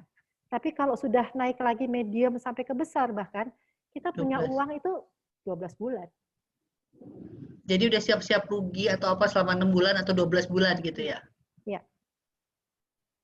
Itu yang siap-siap Kejawab rugi. nggak sih, Pras? Kejawab nggak sih? Ya, gimana ya? Mungkin gue yang lagi lemot kali ya. Aduh, maaf ya. Nah, gini, Atau mungkin gue yang tidak bisa menjawabnya. Coba belum bisa jelas menjawabnya. Gimana, Pras? secara jadi gini, jadi kita perlu mengkalkulasi semua komponen-komponen biaya, Hmm, biaya waste, betul, biaya penyimpanan. Kan betul, kita menyimpan bahan baku kan sebetulnya betul. Cost of money. Cost of money, ketika kita misalnya menyimpan di kulkas, ya. kita mengira bahwa biaya listrik hanya biaya ketika kita pakai oven misalnya, atau kita alat-alat memerlukan listrik. Tapi kita lupa memasukkan biaya penyimpanan di kulkas itu yang juga menggunakan listrik. Gitu kan? Termasuk ketika misalnya kita pesen ke Bang Wirzal, harganya misalnya 100.000. Kita harus posting 145.000 karena kopi yang dia minum itu harganya 5.000 buat kita. Karena ketika dia mengantarkan stiker ke rumah, pasti dia minta kopi. Nah, ini harus kita hitung ini. Biasanya sih ditawarin ya, atau nggak pulang kalau belum ditawarin. Sama coklat panas. Kalau coklat panas itu buat anak kecil loh. Dihitung juga, Masya Allah, dihitungin juga ya. Aku sampai Dari sini saya berpikir gini ya, seandainya ini kan jangan sampai akhirnya kalau gue hitung begini, harga jual gue tinggi, aku nggak berani nih gue jualan. Ini pasti rugi. Nah, ya. Maka yang perlu kita luaskan adalah bukan hanya soal harga ini, tetapi kan demand. Ya. Nah, Menu permintaan engineering tadi. Ya. ada dua berarti. Pertama, kita mencari pasar yang memang menghargai produk kita, yang butuh dengan produk kita, atau kita menentukan pasar kemudian membuat produk yang memang sesuai dengan kebutuhan pasar itu. Ya. Nah, jadi itu tadi di yang menu engineering tadi, Pras. Ketika menggabungkan antara ilmu psikologi hitung-hitung sama si apa namanya ini? Emosi ya tadi. Ya itu psikologis itu dan akunting dan marketing, ya kan? Nah di marketingnya itu, Pras. Jadi kan memang gunanya ada ilmu menu engineering ini kan begini. Ketika kita mau buat, kita contoh Uti ya, dendeng. Uti buat dendeng nih, Uti di dalam frame-nya sudah mikir nih, yang aku buat dendeng ini targetku adalah yang seperti apa? Wanita yang berkeluarga sudah ada anak, atau wanita pekerja lagi nanti di-divide lagi, yang penghasilannya di berapa. Atau misalnya bapak-bapak yang hobinya bawa bekal, misalnya. Kan ada yang seperti itu. Nah, berarti nanti nyambungnya lagi di konsep dari marketingnya kan, promotionnya. Kalau sudah punya gambaran itu, diturunkan lagi menjadi, berarti ketika saya membuat resep ini, kalau di yang target market seperti ini, berarti kan kesanggupan mereka buying di garis yang A misalnya, di angka A. Nah, bagaimana supaya angka A ini bisa saya capai, supaya demand-nya nyampe nih, sesuai dengan target yang mau saya tuju nih. Sesuai dengan si Tias tuh yang hobi makan, itu dia pasti beli kalau dengan angka segini. Nah, makanya ketika menurunkan resep, dicari, oh berarti di resep itu saya dagingnya harus pakai daging yang harganya range-nya sekian. Itu sudah ada. Berarti nanti turun lagi, cari ke supplier. Supplier mana yang punya daging dengan kualitas yang dimauin oleh Uti untuk membuat dendeng yang seperti A sesuai resep B, maka dia akan mengambil supplier itu. Dan dengan supplier itu dibuat sistem. Pak, Bu, saya mau ambil daging Anda dengan yang spek ini. A, B, C, D. Saya pegang ya harganya ya. Dalam 6 bulan, saya akan ambil daging Bapak atau Ibu, range-nya sekitar sekian kilo. Tapi untuk awal nih, saya belinya by minggu dulu boleh ya? Kita lihat, kita evaluasi setiap bulannya. Bulan kedua dievaluasi lagi. Saya sudah bisa menentukan deh Pak, Bu. Berarti disitulah tempat kita bernegosiasi dengan supplier untuk mendapatkan angka yang seefisien mungkin. Sehingga nanti untuk masuk ke penghitungan harga jual bisa dimainin lagi di F&B, di food and beverage cost-nya, Pras. Semakin cost-nya itu turun, semakin kita bisa mainin pakai F&B cost yang tinggi, harga masih bisa ditekan. Gitu. Sebenarnya ini juga bisa psikologisnya adalah ketika kita mau buat restoran yang mahal, kayak rustic restoran di Plaza Senayan, itu pasti chefnya sama ownernya itu akan berdebat keras, di mana si chefnya itu kan akan pasti bilang gini, gue mau 40 aja cost-nya, supaya, atau 35, supaya angkanya nih, karena ini kan prestis gue menciptakan menu ini karena nih salmonnya khusus, yang harganya begini, gue cantik, gue tatanya dengan sayur, gue glaze, sayurnya glazy, karena gue pakai butter yang premium. Si owner bilang, siapa yang mau beli buatan lu? Lo mau? Lo cuma duduk di dapur, bahan lo busuk semuanya. Biasanya berantemnya seperti itu. Itu awal ketika saya berantem sama chef yang dari Amerika ini, yang ternyata cook sebenarnya. Karena saya bilang gini, kenapa sih harus pakai asparagus gitu? Waktu itu gitu kan. Sebenarnya waktu itu saya sudah ada insting mungkin ya, walaupun ketidaktahuan saya cuma nanya gini, kenapa harus asparagus ya? Gue bilang gitu. Asparagus kan mahal, gue aja jarang-jarang bikin sup asparagus gitu kan. Enggak Bu, dia bilang, lo tau nggak? Ini tuh gini-gini Bu, dia kan orangnya bahasanya gaul ya. Ini gini Bu, kalau lo pakai ini tuh keren, ini gini rasanya tuh kan masuk gini-gini. Idealis dia sebagai cook karena ketika pengalaman dia di Amerika, dia memasaknya menggunakan itu dengan quality seperti itu. Tanya ya, bedanya cook sama chef apa? Bedanya gini, kalau cook itu biasanya dia baru di level yang pengalamannya awalnya ngupas, terus kemudian dia pindah ke station, biasanya potong-potong dulu, habis potong-potong bikin sausing macam-macam saus, baru kemudian naik bisa ke stationnya bisa grill, bisa tumis, saute, tergantung mana dulu dia dapatnya nih. Nah, tumis atau saute dan potong-potong ini masing-masing dibagi lagi nih, ada yang jenis poultry, station poultry, unggas-unggasan, ada jenis yang meat-meatan, ada jenis yang seafood.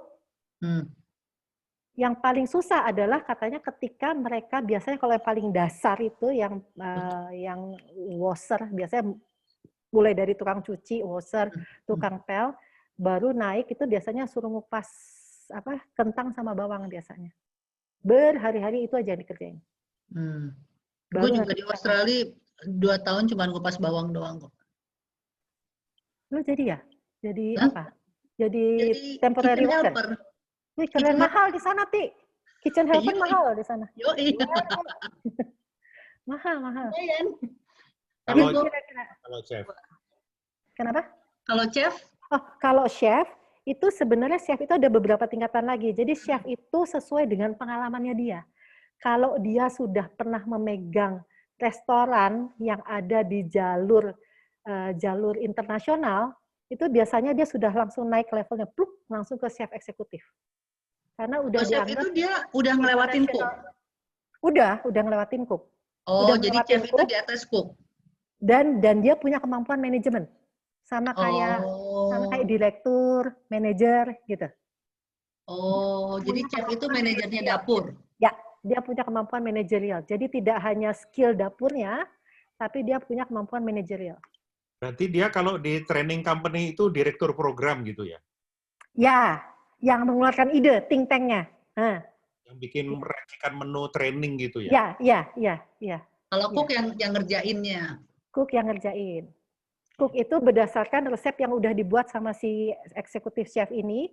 Biasanya tuh ada map tuh. Aduh, sorry, saya nggak bawa map saya dulu waktu di Bistro masih ada tuh. Jadi ada map, itu isinya tuh menu-menu.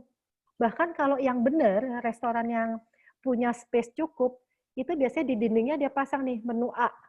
Tahapnya sampai dikasih tahu pakai sendok seperti apa, ambil bumbunya, itu supaya quality control rasa terjaga. Oke.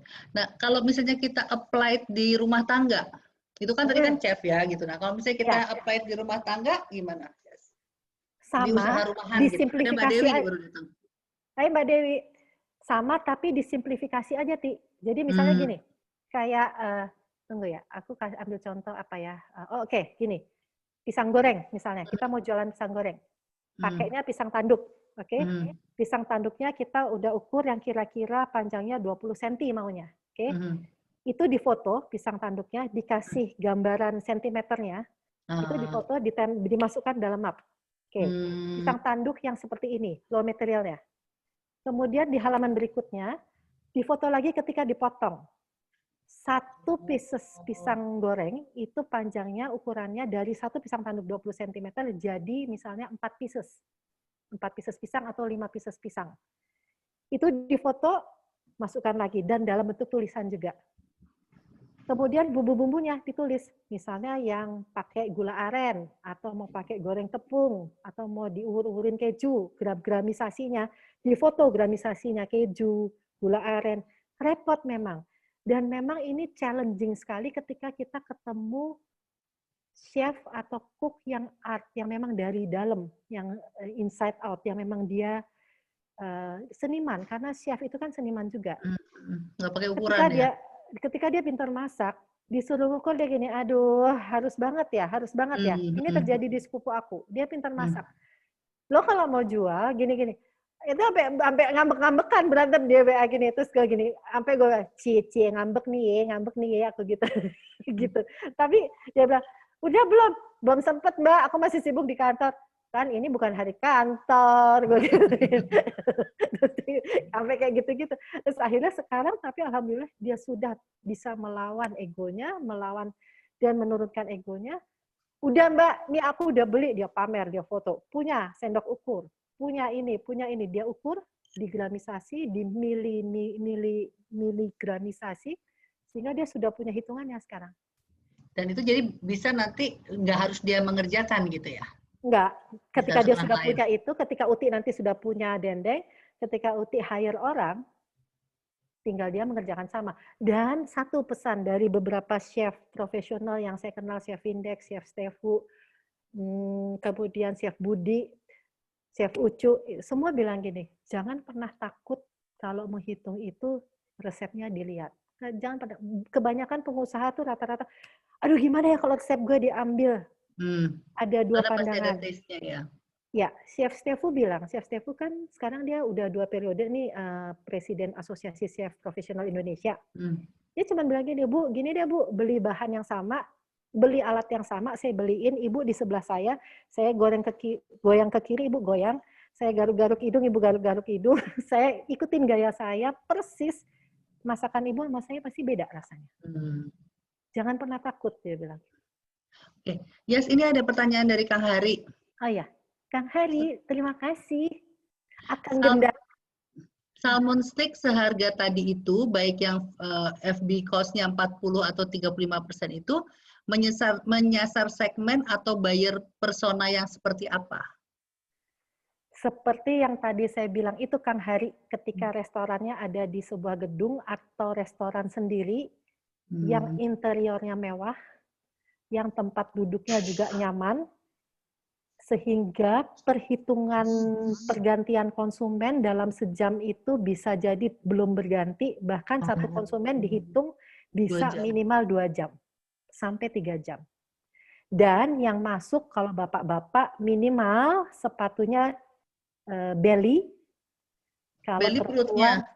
nah, ya, belly perutnya, gendut. Kalau perempuan misalnya minimal ya Tasnya. Nggak bisa Louis masuk Vuitton. dong gua. Bisa, Ti. Nggak Oh, punya Louis harus. Vuitton. Nggak Ya, harus nggak Louis punya Louis Vuitton. Vuitton. Langsung gitu. Gue aja kerastik karena survei waktu itu kan, karena sering nulis kan butuh ke situ. Mbak Uti masuknya pakai artikel yang tadi aja diliatin gitu. Oh iya. Tahu nggak Kang Hari? Ti, gue masuk tuh ke Ristik ya. Lo tau dong kayak gue ransel gitu ya. Gila lo waiternya, gue pegang aja cuma ngeliatinnya. Dan gitu doang. Terus dia cuma nyelahinnya tuh nggak nganterin gue di gitu. Kayak dia duduk kayak gitu. Oke, gue duduk. Terus sombong dong gue langsung gini. Salmon stick, mashed potato. Sombong. Bayarnya Sombong bersahaja, Pras. angkuh bersahaja. Angkuh bersahaja. Oke, ini ada Apa pertanyaan. Oke, ada pertanyaan lagi dari Mbak Clarita. Ya, Mbak Tita. Apakah hitungan FB cost yang 35 atau 40 itu adalah hitungan yang pakem? Kalau range-nya, ya range itu karena sudah digunakan bertahun-tahun oleh para pelaku kuliner dan para konsultan kuliner, ditemukan pada umumnya food beverage itu range-nya di antara 30-40. Kurang lebihnya tadi saya bilang kalau di food itu paling rendahnya pernah ada yang di 28, paling tingginya pernah ada di 45. Dengan konteks 45. dan kondisi tertentu. Kalau yang beverage cost di rentang 20-30, paling rendahnya pernah ada di 17, paling tingginya di 32-33. Yang setahu saya ya, saya nggak tahu kalau misalnya nanti ada lagi gitu. Mungkin ketika saya bicara ngobrol-ngobrol lagi, biasanya suka ada info-info baru selama perkembangan, apalagi online gini, siapa tahu itu malah bisa lebih kalau di beverage Kurang itu lagi. malah bisa lebih untungnya lebih banyak lagi. Karena kan nggak ada biaya service charge yang tinggi kan, nggak ada kan, karena nggak ada waiter, nggak ada cleaning service, nggak ada cook yang banyak gitu kan. Paling hire 3 orang untuk 2 shift kan kalau di dapur sendiri. Jadi berarti kalau misalnya kita kayak nggak ada fixed cost-nya gitu, sebenarnya FB cost-nya itu bisa lebih rendah ya? Bisa. Tapi fixed cost-nya jangan lupa bayar diri sendiri ya, Ti. Kalau Nah, lo itu yang dia masak. kadang-kadang nggak dihitung. Wah, kalau yang masuk dong harga dendeng gua aja. dibayar sama Pras aja. Ini kalau tadi ada komen dari Hitung Mbak bayar diri Tari, sendiri gimana, Mbak? Kenapa, Tak? Ngitung Ya. biaya untuk diri sendiri gimana? Jadi menggaji diri sendiri. Ya, diperkirakan tadi itu bermain lagi tuh di menu engineering, Tak. Ketika lo menjual di harga sekian, yang tadi Pras bilang gimana supaya demand-nya itu mau nih di angka sekian gitu kan. Lo kira-kira aja kalau gue pasang diri gue di sini, nah kira-kira harga jual gue di sini aman nggak nih gue jual segini gitu. Kan ada secara psikologisnya kita meriset kan, Pak. Kita meriset dulu. Dan jangan lupa loh kalau kita mau menjual sesuatu, riset dulu. Kayak Uti waktu itu kan, dia riset bikin dulu, oh kalau 1 kilo jadi atau setengah kilo jadi berapa.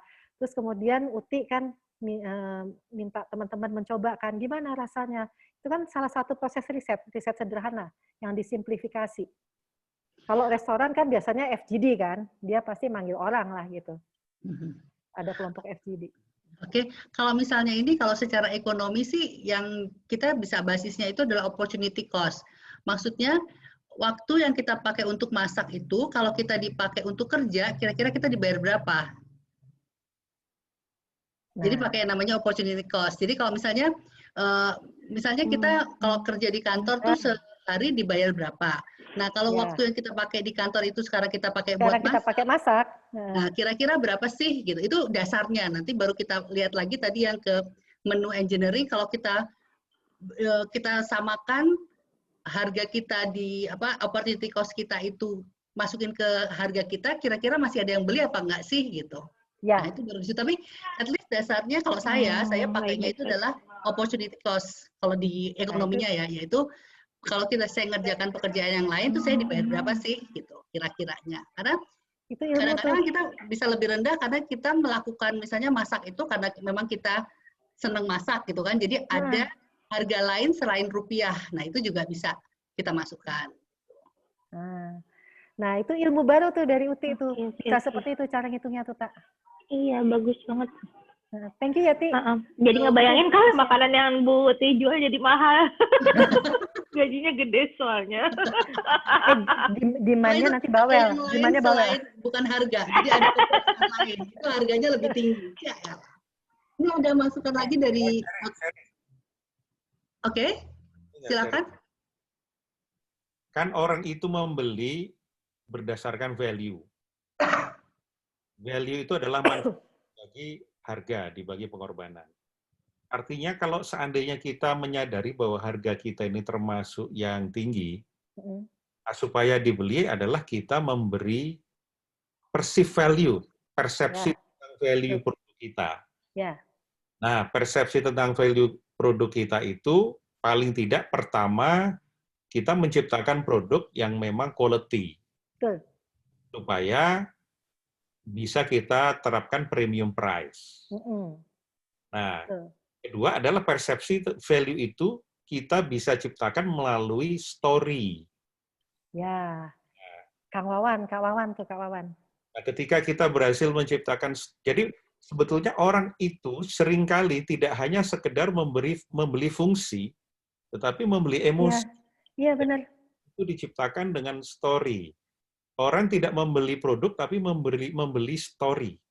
Nah, sehingga bagi teman-teman yang memang berjualan, perlu untuk nanti belajar story. Storytelling. Betul. Oleh Mbak, siapa ya nanti itu? Kak Wawan ya? Kak Wawan ya? Ini ada komentar dari Mbak Dewi Hadi. Hai Mbak Dewi, bosnya UMKM nih. Yoi. Dia bilang, hai. Atau Mbak Dewi aja yang ngomong langsung lah, ada Mbak Dewinya di sini. Gimana Mbak Dewi? Aku lagi makan. Oh, lagi makan. Oke, Mbak Dewi nulis di komen. Ya, aku baca kok nih. Menentukan harga jual produk selain menghitung HPP yang terdiri dari harga bahan baku dan overhead perusahaan, ada lagi harga yang diperhitungkan untuk contohnya desain rasa dan itu nilainya tidak terhingga. Syahrini pernah mengeluarkan produk peyek yang harganya 250.000. Padahal HPP-nya paling 20.000 dan itu sah-sah aja jika memang ada pasarnya. Betul Mbak Dewi, itu yang tadi masuk lingkaran psikologis itu tadi, menyentuh psikologis orang. Balik ke cerita yang tadi, yang teman kita Pras di Asosiasi Penulis, yang menolong pabrik dan chef-chef yang di layoff itu pabrik roti. Dia menciptakan roti lebar, ketika dijual oleh reseller, itu range harga jualnya tuh dari 50.000 sampai 120.000. Jauh banget loh. Memang rotinya bentuknya gede kayak bayi gitu. Saya tanya, 120.000 itu siapa yang jual? Oh, itu networking-nya artis-artis sama pebisnis dan pejabat katanya. Dan caranya dia pakai packaging. Packaging-nya dia buat mewah warnanya. Padahal murah sebenarnya harga packaging-nya. Dia buat mewah, warna gold, kemudian dikasih pita, dan dikasih kartu ucapan yang say hello, tapi dicetak. Jadi ada sapaan yang akrab gitu ketika orang menerima roti itu. Dan orang bayar 120.000. Padahal di reseller yang lain, roti yang sama, dijualnya ada yang 55.000. Jadi packaging itu penting juga ya? Penting. Terutama kalau yang online gini kan ya? Mbak Dewi pasti juga tahu kan Mbak Dewi, teman-teman UMKM tuh kadang-kadang ada yang Mbak. Jual apa sih, keripik singkong toh, begitu diganti packagingnya mereka heran ya. Ini jamnya Mbak Tias aja yang cerita Mbak, saya dengar. Itu Mbak Dewi bosnya. Sepupuku yang di Jogja nanti nelfon Mbak Dewi ya. Siap Mbak. Saya mau mengkritisi yang tadi disampaikan sama Pak Pras tadi masalah value tadi. Ketika kita bicara value sebuah produk, utamanya ketika itu produknya adalah produk kuliner, itu ada berbagai hal yang kemudian dipertimbangkan. Contohnya kalau kita beli gudeg di Jogja aja, itu harganya tidak ada yang seragam dan rasanya juga tidak ada yang sama. Harga gudeg yang paling mahal itu di Jogja masih dipegang oleh Bu Citro. Bu Citro itu satu porsi itu harganya bisa sampai 65.000. Itu terdiri dari nasi, ayam suwir, kemudian tahu, krecek, dan lain sebagainya. Sementara di depan rumah saya, di depan perumahan itu ada yang harganya 8.000. Kenapa bisa begitu? Karena value yang ditawarkan oleh Bu Citro itu selain gengsi, juga itu menawarkan storytelling, dan itu luar biasa sekali. Dan itu yang tidak disadari oleh UMKM bahwa ternyata itu bisa menjadi satu poin untuk meningkatkan nilai jualnya. Kayak yang dilakukan Syahrini, kemudian kayak yang dilakukan tadi itu dengan bermain kemasan, itu juga salah satu hal yang untuk meningkatkan nilai jual satu produk. Gitu Mbak Tias. Ya, betul. Silakan dilanjutkan Mbak Tias. Cerita Mbak Dewi itu betul sekali Mbak Dewi. Apalagi kalau di Jogja ada burung dara yang di depan lesehan, di depan terang bulan itu. Oh iya ada. Kalau Pak Pras itu, Pak Pras pernah dahar di itu. Pernah makan malam di mana itu Pak? Di Tembi ya Pak ya? Gulai empret ya Pak? Oh iya. Dipakai bahasa Prancis. Kita makan londo itu yang gede-gede, burung besar. Oh iya, londo, manuk londo. Londo. Mahal kan? Iya, itu mahal itu. Padahal itu adalah burung liar itu. Iya. Tapi storytelling yang disampaikan di situ, kemudian ada manuk londonya di air keras di sana, gitu. Tetap kita tega-tega aja makan ya Pak ya.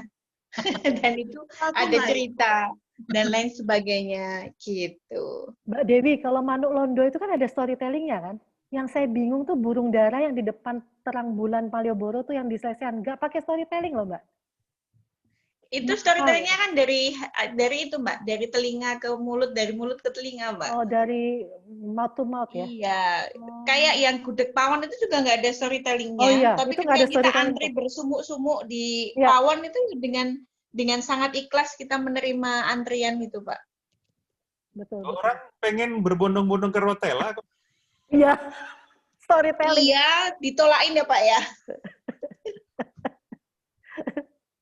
Aku mau drive-thru kopi ditolak, lockdown kata Uti. Oh boleh drive-thru tapi nggak pakai berhenti. Drive-thru aja. Kan drive-thru. Bukan stop and stop, drive and stop kan? Itu kan kopinya dilempar. Kenapa Pak Budi? Ini ada pertanyaan lagi. Langsung datang aja ke rotela, nggak usah nanya. Iya, pasti nggak berani nolak ya Pak Budi ya, benar-benar. Oh, itu ya pengalaman. Ini ada pertanyaan dari Mbak Din Kartika. Hai Mbak Din. Mbak Tias, perlu nggak saya hanya memfokuskan pangsa saya saja, misalnya hanya menjual premium produk, atau saya bikin dua versi, ada yang versi premium dan versi ekonomisnya juga, baik mana? Bisa dua-duanya, atau bisa salah satu tergantung kesiapan Mbak Din. Ketika Mbak Din punya waktu dan resources-nya, sumber dayanya, waktu, tenaga, dan yang membantu Mbak Din, lakukan, tapi dengan dua brand yang berbeda, Mbak. Jadi contohnya seperti itu. Contohnya seperti itu. Saya mau cerita tentang, saya nggak bisa sebut brandnya ya, tapi maaf. Jadi ada seorang pengusaha, dia menjual, ini lagi-lagi roti. Dia punya roti dengan brand yang sudah ada sekarang, dan roti itu premium harganya. Dan itu rata-rata dibeli oleh menengah ke atas. Karena produksi dia toh sama aja, sama-sama menggunakan tepung, sama-sama menggunakan bahan-bahan lain yang dalam bakery pastry lah. Wah, ini gimana ya? Ketika waktu itu situasinya kan ketika beberapa tahun lalu tuh juga dia bilang, waduh ini gimana ya supaya saya ngebantu nge-boosting omset nih gitu. Akhirnya dia berpikir anaknya yang megang produk yang second line-nya itu. Dengan harga yang di bawahnya, bukan yang premium, dan targetnya adalah anak-anak muda. Dan pakai Instagram, pakai influencer. Itu akhirnya booming, omsetnya mengalahkan yang premium. Tapi itu menolong untuk menalangi kos-kos yang terjadi dari premium ini. Itu yang terjadi. Itu bisa Mbak Din. Ketika Mbak Din punya ya, sumber dayanya dan supporting alat, tenaganya, seperti itu. Karena megang dua brand nih. Oke, ada pertanyaan dari Mas Berry Oktaviansa. Tante Tias, boleh nanya ya? Nggak Hai boleh. Mas Berry. Saya Nggak bau. pernah dengar ketika memulai bisnis, 1-3 bulan hitungan rugi biasa. Kalau bisnis F&B itu berapa bulan? Nah, sebenarnya common sense yang terjadi adalah 1-3 bulan biasa rugi. Itu bukan rugi sebenarnya, tetapi gini, memang ketika kita memulai bisnis F&B, kalau bisa untung dari awal, untung dari awal. Itu katanya Mas Bim Bim. Mas Bim Bim itu nggak pernah rugi. Mas Bim Bim itu bahkan ambil franchise tahu nggak sih, tahu crispy yang jual cewek cantik di Senayan? Tahu nggak sih? Nah, si Mas Bim Bim ini ngambil franchise si tahu itu, dan dia adalah satu-satunya franchise yang duluan balik modal dalam 6 bulan. Ya, di mana yang lain-lain 3 bulan atau 6 bulan? 6 bulan. Di mana yang lain-lain belum balik modal, tapi dia sudah balik modal. Jadi dia mematahkan common sense di mana 1-3 bulan itu. Jadi sebenarnya gini, lebih ke gini Mas Berry.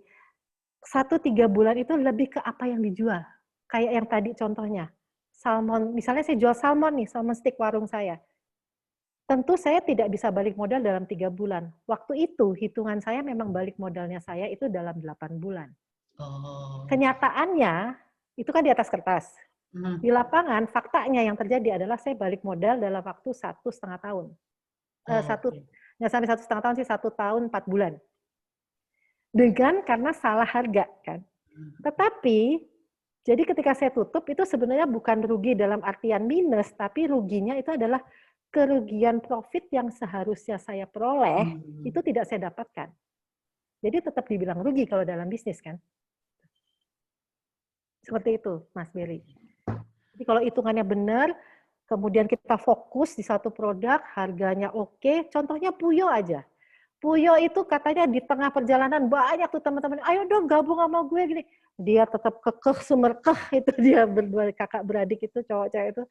Enggak, saya mau jual puding ini. Akhirnya sekarang banyak diikuti kan dengan warna-warninya dia itu. Dia itu sampai riset rasa terus. Seperti itu. Ini ada komen dari Mbak Tari, kalau saya menetapkan harga dari laba yang saya inginkan.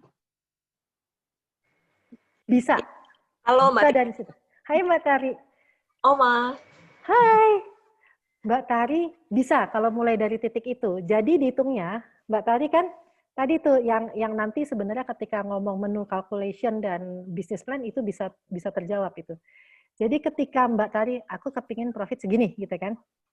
Oke, aku punya bahan ini, aku masak seperti ini, di riset nih sama Mbak Tari kan.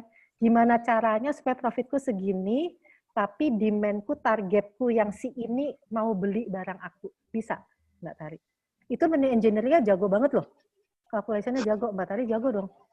Ini sensing happy. Oh iya, sensing, lupa saya. Sama kayak Bunda Uti. Apalagi di catering, Mbak Tari. Itu sangat mudah dilakukan. Kenapa? Ya, betul. Kenapa catering lebih mudah? Jadi gini, saya pernah punya teman nih, buka outlet di daerah Tebet sana. Padahal dia punya catering sebenarnya. Warisan dari tantenya di Bogor. Saya cuma bilang, dia males-malesan nih ngurus ini. Kenapa lo nggak ngurus catering? Kenapa ya? Catering tuh uang lebih pasti loh daripada outlet. Oh enggak ah, seperti saya dulu, dia masih euforia dan masih yang ya udah saya diemin aja, saya bilang wah ini kan saya dulu nih kayak gini gitu. Jadi dia sibuk dengan outletnya. Lama-lama akhirnya outlet itu ditutup karena rugi. Dan dia bilang, saya jalanin catering aja, dia lebih untung. Karena catering itu kan uang pasti. Ketika kita ngasih penawaran, orang beli sekian porsi, uang udah di depan kan Mbak Tari? Yes. Kita udah aman nih. Uang di depan. Nah, kita tinggal ngelola nih, cari supplier yang seefisien mungkin harganya. Dan kualitasnya seefisien mungkin. Dan menu engineering catering itu beda dengan outlet dan jualan online kan? Lebih hemat lagi kan Mbak Tari? Iya, lebih hemat. Saya catering udah sekitar hampir 15 tahun. Betul. Jadi misalnya kalau ada orang pesen 1000 gelas jus, saya hitung gampangnya itu begini aja sih. keuntungan yang ingin saya dapatkan itu berapa persen ya? Misal dari 1000 jus itu, dari 1000 gelas jus itu saya pingin 20% ya, keuntungan laba. Berarti saya ngitungnya gini aja, biaya bahan baku, tenaga, dan lain-lain. Nah, ini kan sudah ditotal ya, kira-kira 4 juta. Gitu. Jadi saya tinggal kaliin aja. Berapa persen? 20% kali 4 juta. Itu kan kurang lebih berapa? 4,8 ya? 4.800.000 ya. Jadi 4.800.000 ini saya bagi 1000 gelas. Nah, hasilnya 4.800. Itu yang perlu saya jual ke konsumen. Hanya untuk 1000 jus gitu. Dan itu tergantung saya. Jadi saya mau keuntungan 20% atau sampai 50% gitu. Tapi biasanya kalau memang minuman, setuju sama Om Matias, saya ngambilnya paling besar itu 50%. Itu untuk minuman. Tapi kalau untuk makanan di bawah 50%. Iya. Ketika profit Mbak Tari di 50%, itu food cost yang Mbak Tari pakai pasti 16% sampai 17%. Ya, bisa 15% bahkan. Ya kan? Iya. Itu minimal bisa sampai segitu tuh teman-teman. Jadi kenapa kalau bisa jual minuman, tapi nggak apa-apa, makanan juga nggak berarti susah loh. Bisa, asal kita menu engineering-nya tepat. Dan menggunakan bahannya juga tepat, memproduksinya juga dibuat sistem yang selalu sama, sehingga tidak ada barang yang terbuang, tidak ada yang waste. Seperti itu. Tidak ada yang scrap. Ini ada komentar. Oke, mari terus Mbak Tari, silakan. Kalau saya sih nggak pernah, belum pernah khawatir untuk menetapkan harga yang dibilang orang mungkin tinggi sekali atau kerendahan gitu. Jadi karena setiap harga itu pasti ada konsumennya gitu aja. Iya, betul. Itu betul. Jadi kalau terlalu rendah itu juga mempengaruhi reputasi kita gitu, mempengaruhi reputasi produk ya. Kalau terlalu rendah gitu kan orang juga kenapa ya kok segitu gitu kan? Kenapa kok di bawah harga pasar? Nah, selalu ada curious-nya gitu. Jadi mending kalau kita menjual harga lebih tinggi itu justru curious-nya itu nggak seberapa dibanding harganya ini terlalu rendah gitu. Jadi ambil menghipnotis yang harganya tinggi sekalian aja gitu. Iya. Dan Mbak Tari sudah membuktikan itu kan? Iya. Iya. Karena kadang-kadang memang anehnya konsumen itu kalau harganya mahal malah mau gitu loh. Bingung gitu. Dibanding harga murah. Ada Mbak Maria, Mbak Maria. Ini seneng deh kangen. Ini ada komentar dari Kang Hari. Hai Kang Hari jadi mikir, salmon stick yang gua makan di Tokyo Connection itu jenis salmon apa ya? Emang kenapa Kang? Kenapa harganya Kang? terlalu mahal apa terlalu murah? Murah. Sama. Loh, Kang Hari bisa murah, dibuat murah bisa Kang. Ketika kita membeli salmonnya bukan ikan utuh. Oh, yang udah potongan. Yang udah potongan dan frozen. Oh. Jadi kalau frozen itu enggak. Ternyata ada jawabannya Kak Uti. Bisa. Rasa bisa dibuat sama. Frozen. Rasa bisa dibuat sama, Ti. Jadi kayak gini, kayak stick daging nih. Antara lokal sama import nih, gitu kan. Saya sekarang sudah bisa membedakan, misalnya di restoran itu disebut ini wagyu gitu, empuk gitu. Pas saya makan, oh ini bukan wagyu yang sebenarnya. Kalau wagyu yang sebenarnya, mempiurnya itu agak beda dengan ada caranya. Ada metodologinya di mana dia itu di marinate 24 jam sampai 48 jam dengan olive oil atau minyak goreng apapun, dibumbuin di situ, kemudian ditaruh di dalam tempat yang kayak apa tuh yang bisa masuk oven tuh namanya yang kaca itu apa, beling tuh apa? Pyrex ya Allah, di dalam Pyrex. Kemudian itu produk padahal. Oh iya. Kemudian di wrapping rapat, masukkan ke lemari es yang biasa, bukan freezer. Masukkan, tapi ke pojok belakang supaya dinginnya terjaga. Jadi ketika kita buka lemari es itu dia nggak akan terlalu terpengaruh dengan turunnya suhu, naiknya suhu. Jadi kita simpan 24 jam, 48 jam, pakai aja daging lokal pasar. Empuk, dijamin motongnya set. Oke. Yang kayak gitu harganya berapa Kak Tias? Bisa murah. Bisa Oh, murah, murah. Kang Hari. Kang Hari ketika Tanya harga lagi. Enggak, Aku berasa jadi- proletar gue ngedengerin jadi kayak gini, begini. enggak, jadi gini Kang Nggak Hari. boleh discounting self. ya, Ketika nggak saya boleh menutup di 2010, Ngecek salmon, Kang. Hah? Ketika saya menutup, Jangankan salmon katanya. Cireng aja lu minta diskon. Aduh. cirengnya Bang Wirsa tuh value-nya bagus loh, enak rasanya kan. Harganya 50.000 3 pack. Bagus Itu value. cireng yang dimarinate 24 jam. Empuk. Kita bisa. Itu Hari gitu, pernah cirengnya Bang Wirzal, gue bawa untuk menyajikan Michael Hall. Gue foto, nah itu berarti kan harganya si cireng 50.000 3 itu adalah story tanpa story. Ya, Bang Wirsa bisa tuh dimasukin di Instagramnya Cireng. Udah dinikmati oleh. Nah, namanya Tapi perlu bukti Mbak Tias. Kalau nggak ada buktinya nanti dikiranya itu iya, benar. nggak bagus. Ini, Kenapa Mas Pras? Nah, itu tuh. ini gue lagi minum jeruknya Mbak Clarita. Seger. Yeay. Enak banget. Enak banget tahu. Oleh Prasti Embrata, jeruknya itu nanti akan mahal. Wih, ya. Amin gitu Mbak Clarita. Amin.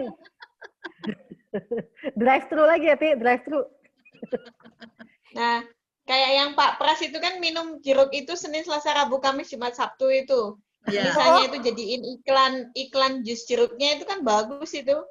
Bukti kesetiaan seorang Prasetya Embrata pada jeruk. Itulah pentingnya kita ini berkomunitas itu supaya kita ini saling meleverage. Ya, betul. Meningkatkan. Siapa kita leverage, produknya siapa kita leverage. Nah, Iya, benar. Bahkan nih bisa kolaborasi dalam kondisi kayak gini, Pras. Kayak misalnya gini, saya tuh sampai penasaran banget sama Mbak Iis kan punya apa namanya susu almond. Uti kan punya kopi. Gue ini kan nyari kalau kopi yang pakai susu almond kan susah. Lo bikin kayak berdua kolaborasi deh. Kesel deh gue. Lama-lama gue lo yang bikin. Gue ambil kopi dari lo, gue ambil almond dari Iis ya. Ya udah gue buat ya. Oke. Beli kopinya sama skornya. Dia jawab sendiri. Iya bener. Abis gue kan susah bang nyari kopi yang nggak pakai susu almond, nggak pakai susu almond. Gitu. Ada pertanyaan lagi? Akang Gendang, Kang Hari. Kalau saya bilang tanya. Tan. Kalau kayak warteg itu gimana, Tan? Kalau warteg lebih enak lagi. Ngitung food cost-nya. Bisa se-efisien mungkin. Karena gini, kalau warteg itu enaknya mirip catering. Karena kan outletnya tidak butuh ada biaya kos yang mahal, ya kan? Seperti rumah makan biasa, warung cukup kursi, bahkan kursinya itu nggak usah yang nyaman. Yang kalau bisa dihitung per jamnya itu harus ganti 4 kali kalau bisa, atau 5 kali. Karena itu mempengaruhi ketika kita tahu satu kursi itu ganti 5 kali, dihitung total targetnya berarti 1 hari ada berapa pengunjung. 1 pengunjung rata-rata berapa? Kalau ini mau mulai dari ujungnya ya, dari mau mulai profit berapa ya, kayak Mbak Tari tadi bilang kan. Jadi dihitung, oke, kalau saya mau profit segini, berarti ditarik turun lagi nih. Saya butuh pengunjung datang sekian. Kalau saya punya kursi jumlahnya 20, berarti dia sehari bisa ganti sekian kali. Berarti ada sekian orang yang datang dengan rata-rata di warteg beli sekian. Oke, berarti saya bikin menunya apa aja nih? Masakan rumahan kan? Oke, ikannya ikan apa nih? Ikan kembung yang angkanya bisa masuk di 1 porsi misalnya 12.500 atau 15.000 bahkan. Pakai ikan kembung, masukin tempe, masukin tahu. Bumbunya sama semuanya, pakai bawang merah, bawang putih. Itu bulk-bulkan kan, beli bawang merah, bawang putihnya udah nggak sekilo-sekilo kayak kita. Belinya udah mungkin di sak karung yang 20 kilo, bawang putih 20 kilo. Nah itu nanti pakai yield test tadi ngitungnya. Yield test nanti dihitung dari 20 kilo bawang merah, bawang putih, itu bisa jadi berapa porsi makanan rumahan yang ada di warteg itu, si bawangnya. Jadi nanti ada hitungan bawang yang masuk ke ikan kembung saus cabai hijau misalnya. Ada bawang putih, bawang merah yang masuk ke nasi goreng. Ada yang masuk ke apa gitu. Ini ada pertanyaan dari Bu Tejo nih. Hai Bu Keselpet Tejo. aja Bu Tejo ya. Bu Tejo siapa? Jadi dalam menentukan harga, mekanisme mana yang sebaiknya diambil? Harga diri, menentukan harga jual, ataukah harga jual menentukan harga diri? Itu terserah dia mau pilih yang mana deh jawabannya. Soalnya gue tahu yang nanya. Tuh dia nggak solutif itu. Karena dia pengusaha selotip katanya. Ember. Jadi ya itulah tadi seperti kata Mbak Tari ya. Seperti kata Mbak Tari, ketika kita mau menempatkan diri di mana nih kitanya nih? Si brand kita, produk kita mau di mana? Mau di produk yang menengah, mau yang di atas atau yang mau di bawah? Itu sudah harus fix, itu sudah harus fix di depan. Jangan nanti mencela-menceli di tengah-tengah, tapi kan gitu ya, gitu ya, itu jangan tuh. Jadi betul-betul sudah ditentukan di depan, udah tahu, oh oke, berarti kalau saya targetnya ini, range harga yang mungkin saya jual kan segini. Artinya kalau saya ini berarti bahan, misalnya apa? Bahan ikan yang butuh saya beli yang seperti ini. Bahan pisang untuk bikin pisang gorengnya nggak perlu pisang tanduk misalnya. Saya tuh bisa pakai pisang kepok aja. Atau kalau pisang tanduk nggak usah yang standar gemuk dan panjang 20 cm, misalnya pisang tanduk yang acak aja. Jadi pisang tanduk yang by pasar, oke saya beli random aja, set. Nanti tinggal dibuat. Nah itu harganya bisa jauh lebih murah dibanding kalau kita jual pisang tanduk dengan spesifikasi pisang tanduk tertentu. Begitu. Kalau saya nih Oma, dalam. Kalau daya beli konsumen tinggi, jadi aku nggak akan bingung penetapan harga.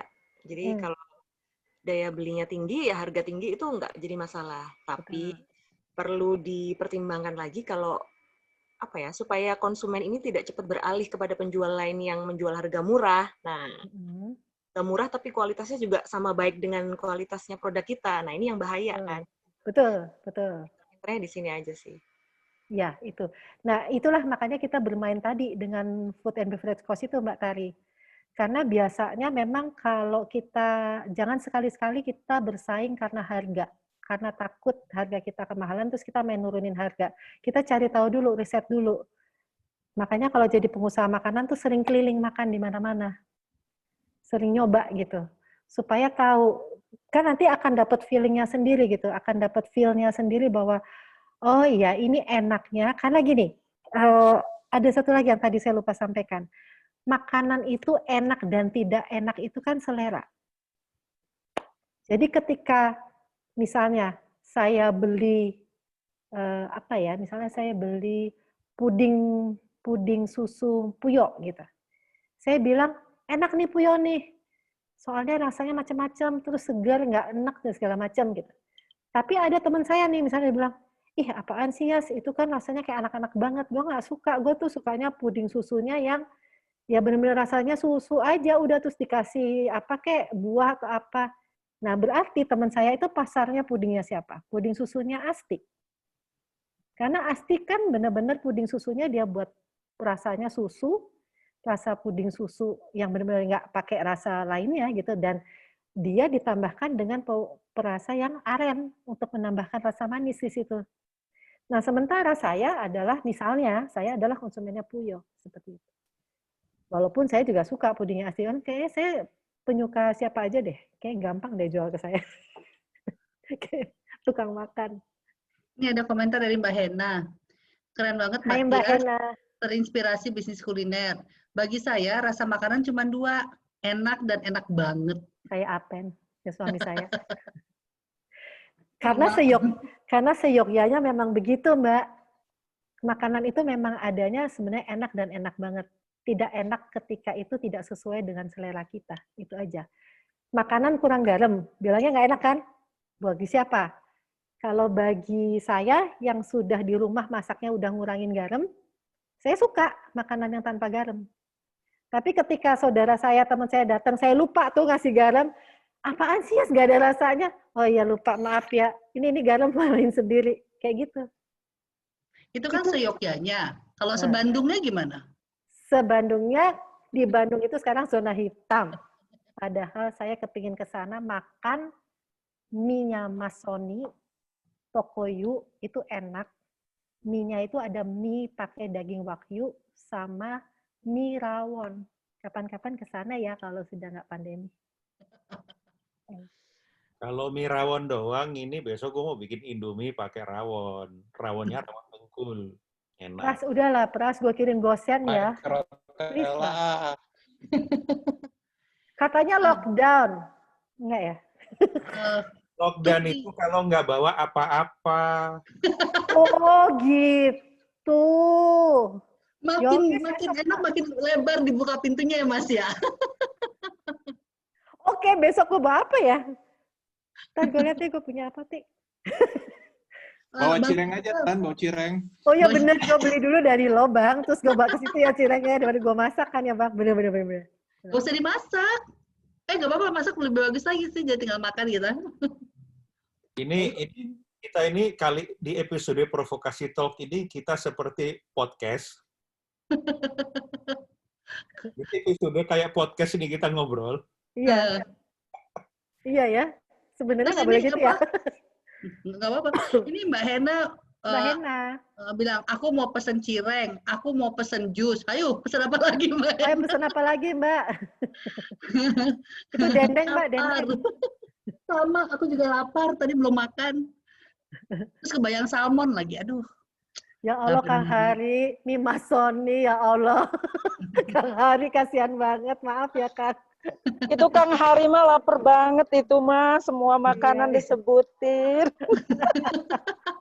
Harusnya ada ini dulu, sebelum Kak Tias bicara itu harus ada disclaimer dulu, makan sebelum Zoom. Oh iya. Iya harusnya ya. Banget. Lapar tidak ditanggung ya Kang Hari ya. Yoi. Kita tuh sampai jam berapa Mas? 9. Sampai jam 9, oke. Lagi. Mungkin Tias mau menuntaskan sesuatu yang membulatkan atau wrap up pembicaraan. Oke, jadi jangan pernah ragu untuk memulai usaha kuliner. Tidak perlu takut salah. Tetapi untuk menghindari rugi yang terlalu besar, tepat cara menghitung, tepat persiapan, dan tepat untuk targetnya ke depan apa. Itu aja. Supaya nanti harga yang tercipta itu pas dengan konsumen yang ditargetkan. Kira-kira itu. Terima kasih. Oke, terima kasih Tias podcastnya. Dan kita malam ini ada surprise dari Tias. Ya. Ada 2 door prize. Mantap nggak sih itu? Ada tumbler. 32 door prize, kalau 32 door prize tadi? 2. Oh, 2. Kirain sesuai dengan ini peserta 32. 2 Door prize-nya itu katanya diberikan kepada yang menanyakan pertanyaan paling bagus ya. Yang memilih Uti dan Pras yang memilih. Nah, jadi siapa yang mau bayar apa ke saya? Pertanyaan emang enak. Itu adalah pertanyaan dari gue tadi barusan ya. Kecuali yang nggak boleh menerima door prize adalah Uti dan Pras. Nanti gue kirim sendiri aja deh, berisik. Berarti kamu yang menentukan. Oke. Jadi pemenang pertamanya adalah yang mana dulu nih yang pertama? Terserah mau yang tumbler dulu apa yang buku. Oh ini bukunya Kevin Sumantri. Dia adalah master chef yang paling muda di tahun 2011 ya kalau nggak salah ya. Kemudian dia juga jadi penulis review tentang food di Jakarta Post. Kemudian dia juga jadi pengisi utama di Ubud Festival, kalau Ubud Book Festival itu. Dan dia sekarang menjadi food consultant juga. Dan dia ini bukunya bagus banget karena supaya ketika kita datang ke sebuah restoran, kalau kita mereview tuh nggak asal, tapi mengetahui bagaimana menuliskan soal aroma, rasa, struktur, dan nggak sekedar menyalahkan atau membenarkan. Oke. Gitu. Jadi bukunya diberikan kepada Mbak Clarita. Yeay! Selamat Mbak Tita, nanti aku kirim ya ke alamatnya ya. Dan tumblernya diberikan kepada Uti Brata. Nggak boleh ya? Nggak boleh. Ntar lo gue beliin sendiri deh, berisik, Ti. Dan tumblernya diberikan kepada Mas Berry. Yeay, selamat Mas Berry. Mas Berry, nanti aku di WA alamatnya ya. Oke. Masih ada 3 menit. Ada yang mau ngomong lagi? Cela, itu Bu. Ini ada message. Saya mau bicara, Kak Uti. Ya. Jadi waktu sedari kenal sama Mbak Tias, penyampaian Mbak Tias itu waktu kita adakan event apa itu ya? Protalk. Dan suka banget kalau Mbak Tias membawakan yang teknis-teknis kayak gini, tapi jadinya ini sangat technically banget, tapi juga sangat bisa dinikmati, bahkan bukan oleh seseorang yang nggak berbisnis kuliner, nggak ada keinginan untuk bisnis kuliner, tapi jadi ngasih insight, mungkin daya gugah dan daya ubah yang besar dari apa yang disampaikan dari Kak Tias, karena itu yang sudah dilakukan sama Kak Tias. Jadi sederhana banget ternyata untuk bisa menyampaikan yang punya daya dobrak tinggi itu, ternyata kita nyampein apa yang kita punya, kita menyampaikan apa yang kita lakukan, dan nikmat, tenang, gitu, tulus ikhlas berbicaranya, dan hari ini saya banyak belajar banget dari Kak Tias. Hatur nuhun, Kak. Aduh, terima kasih Kang Hari. Terima kasih banget masukannya. Aduh, seneng banget Kang Hari ngomong gitu. Tahu nggak, rasanya tuh jantung, rasanya tadi jatuh peluk gitu, ngelihat ada sekian puluh teman-teman yang semua guru. Aduh, rasanya tuh, tahu nggak, ini dari tadi di dalam sini tahu nggak, dingin kayak. Pasti belum makan kan, Yas? Belum, nggak bisa makan. Pasti nggak bisa makan. Dingin, belakangnya AC itu. Kagak ada AC, Kang, di sini kagak ada. Oh, dingin-dingin gitu mungkin ada sesuatu, ada yang ikutan. Aduh, jangan gitu dong, Terima kasih ya sekali lagi. Saya sampaikan semua teman-teman provokasi di sini. Maaf kalau saya ada jawaban yang belum tepat atau jawaban yang belum selesai. Mohon saya di WA Japri. Saya bersedia. Tadi juga ada temannya Kak Wawan. Temannya Pak Depri dari Semarang. Mau WA saya. Beliau belum pernah ikut Leadership Inside Out, tapi sedang merintis usaha kuliner. Saya bilang, nggak apa-apa Pak, nanti video call sama saya aja. Tadinya beliau mau beli buku saya, cuman saya bilang saya belum bikin lagi bukunya. Jadi selama buku berikutnya belum ada yang memperbaharui tentang bisnis kuliner untuk saat ini, monggo, kalau saya terima, yang penting kita atur waktu aja di WA Japri, kemudian atur waktu kita video callan. Insya Allah saya bantu. Sebisa saya. Kalau ada yang belum bisa dijawab, nanti saya tanyakan sama teman-teman di Asosiasi Chef. Ya. Oke, Tias, terima kasih sekali sharingnya malam ini. Jadi saya mikir perlu naikin harga apa enggak ya? Salah. Salah. Gue beli dulu, Tit. Tadi itu kopi kami. Terima kasih juga. Ini nggak ada giveaway kopi kani ya? Mbak Dewi. Kalau giveaway-nya makanan aku mau deh. Mbak Dewi. Terima kasih juga buat teman-teman provokasi yang sudah bergabung malam hari ini. Semoga informasi yang di-share sama Tias berguna untuk kita semua, dan seperti kata Kang Hari, saya enjoy dengan apa yang disampaikan oleh Tias malam ini, dan juga memberikan banyak insight ke saya kalau misalnya nanti beneran mau buka Rotella Kitchen Corner, apa yang perlu disiapkan. Oke, terima kasih teman-teman. Stay healthy, stay safe, tetap menjaga protokol kesehatan supaya kasus positif kita tidak terus bertambah banyak, karena kita sudah mulai penuh, dan kalau kita sampai kena COVID itu urusannya panjang lah pokoknya. Jadi kita tetap sehat, semoga kita sehat, ekonomi kita bangkit, Indonesia juga tetap maju. Merdeka! Amin. Merdeka! Terima kasih semua. Maaf lahir batin.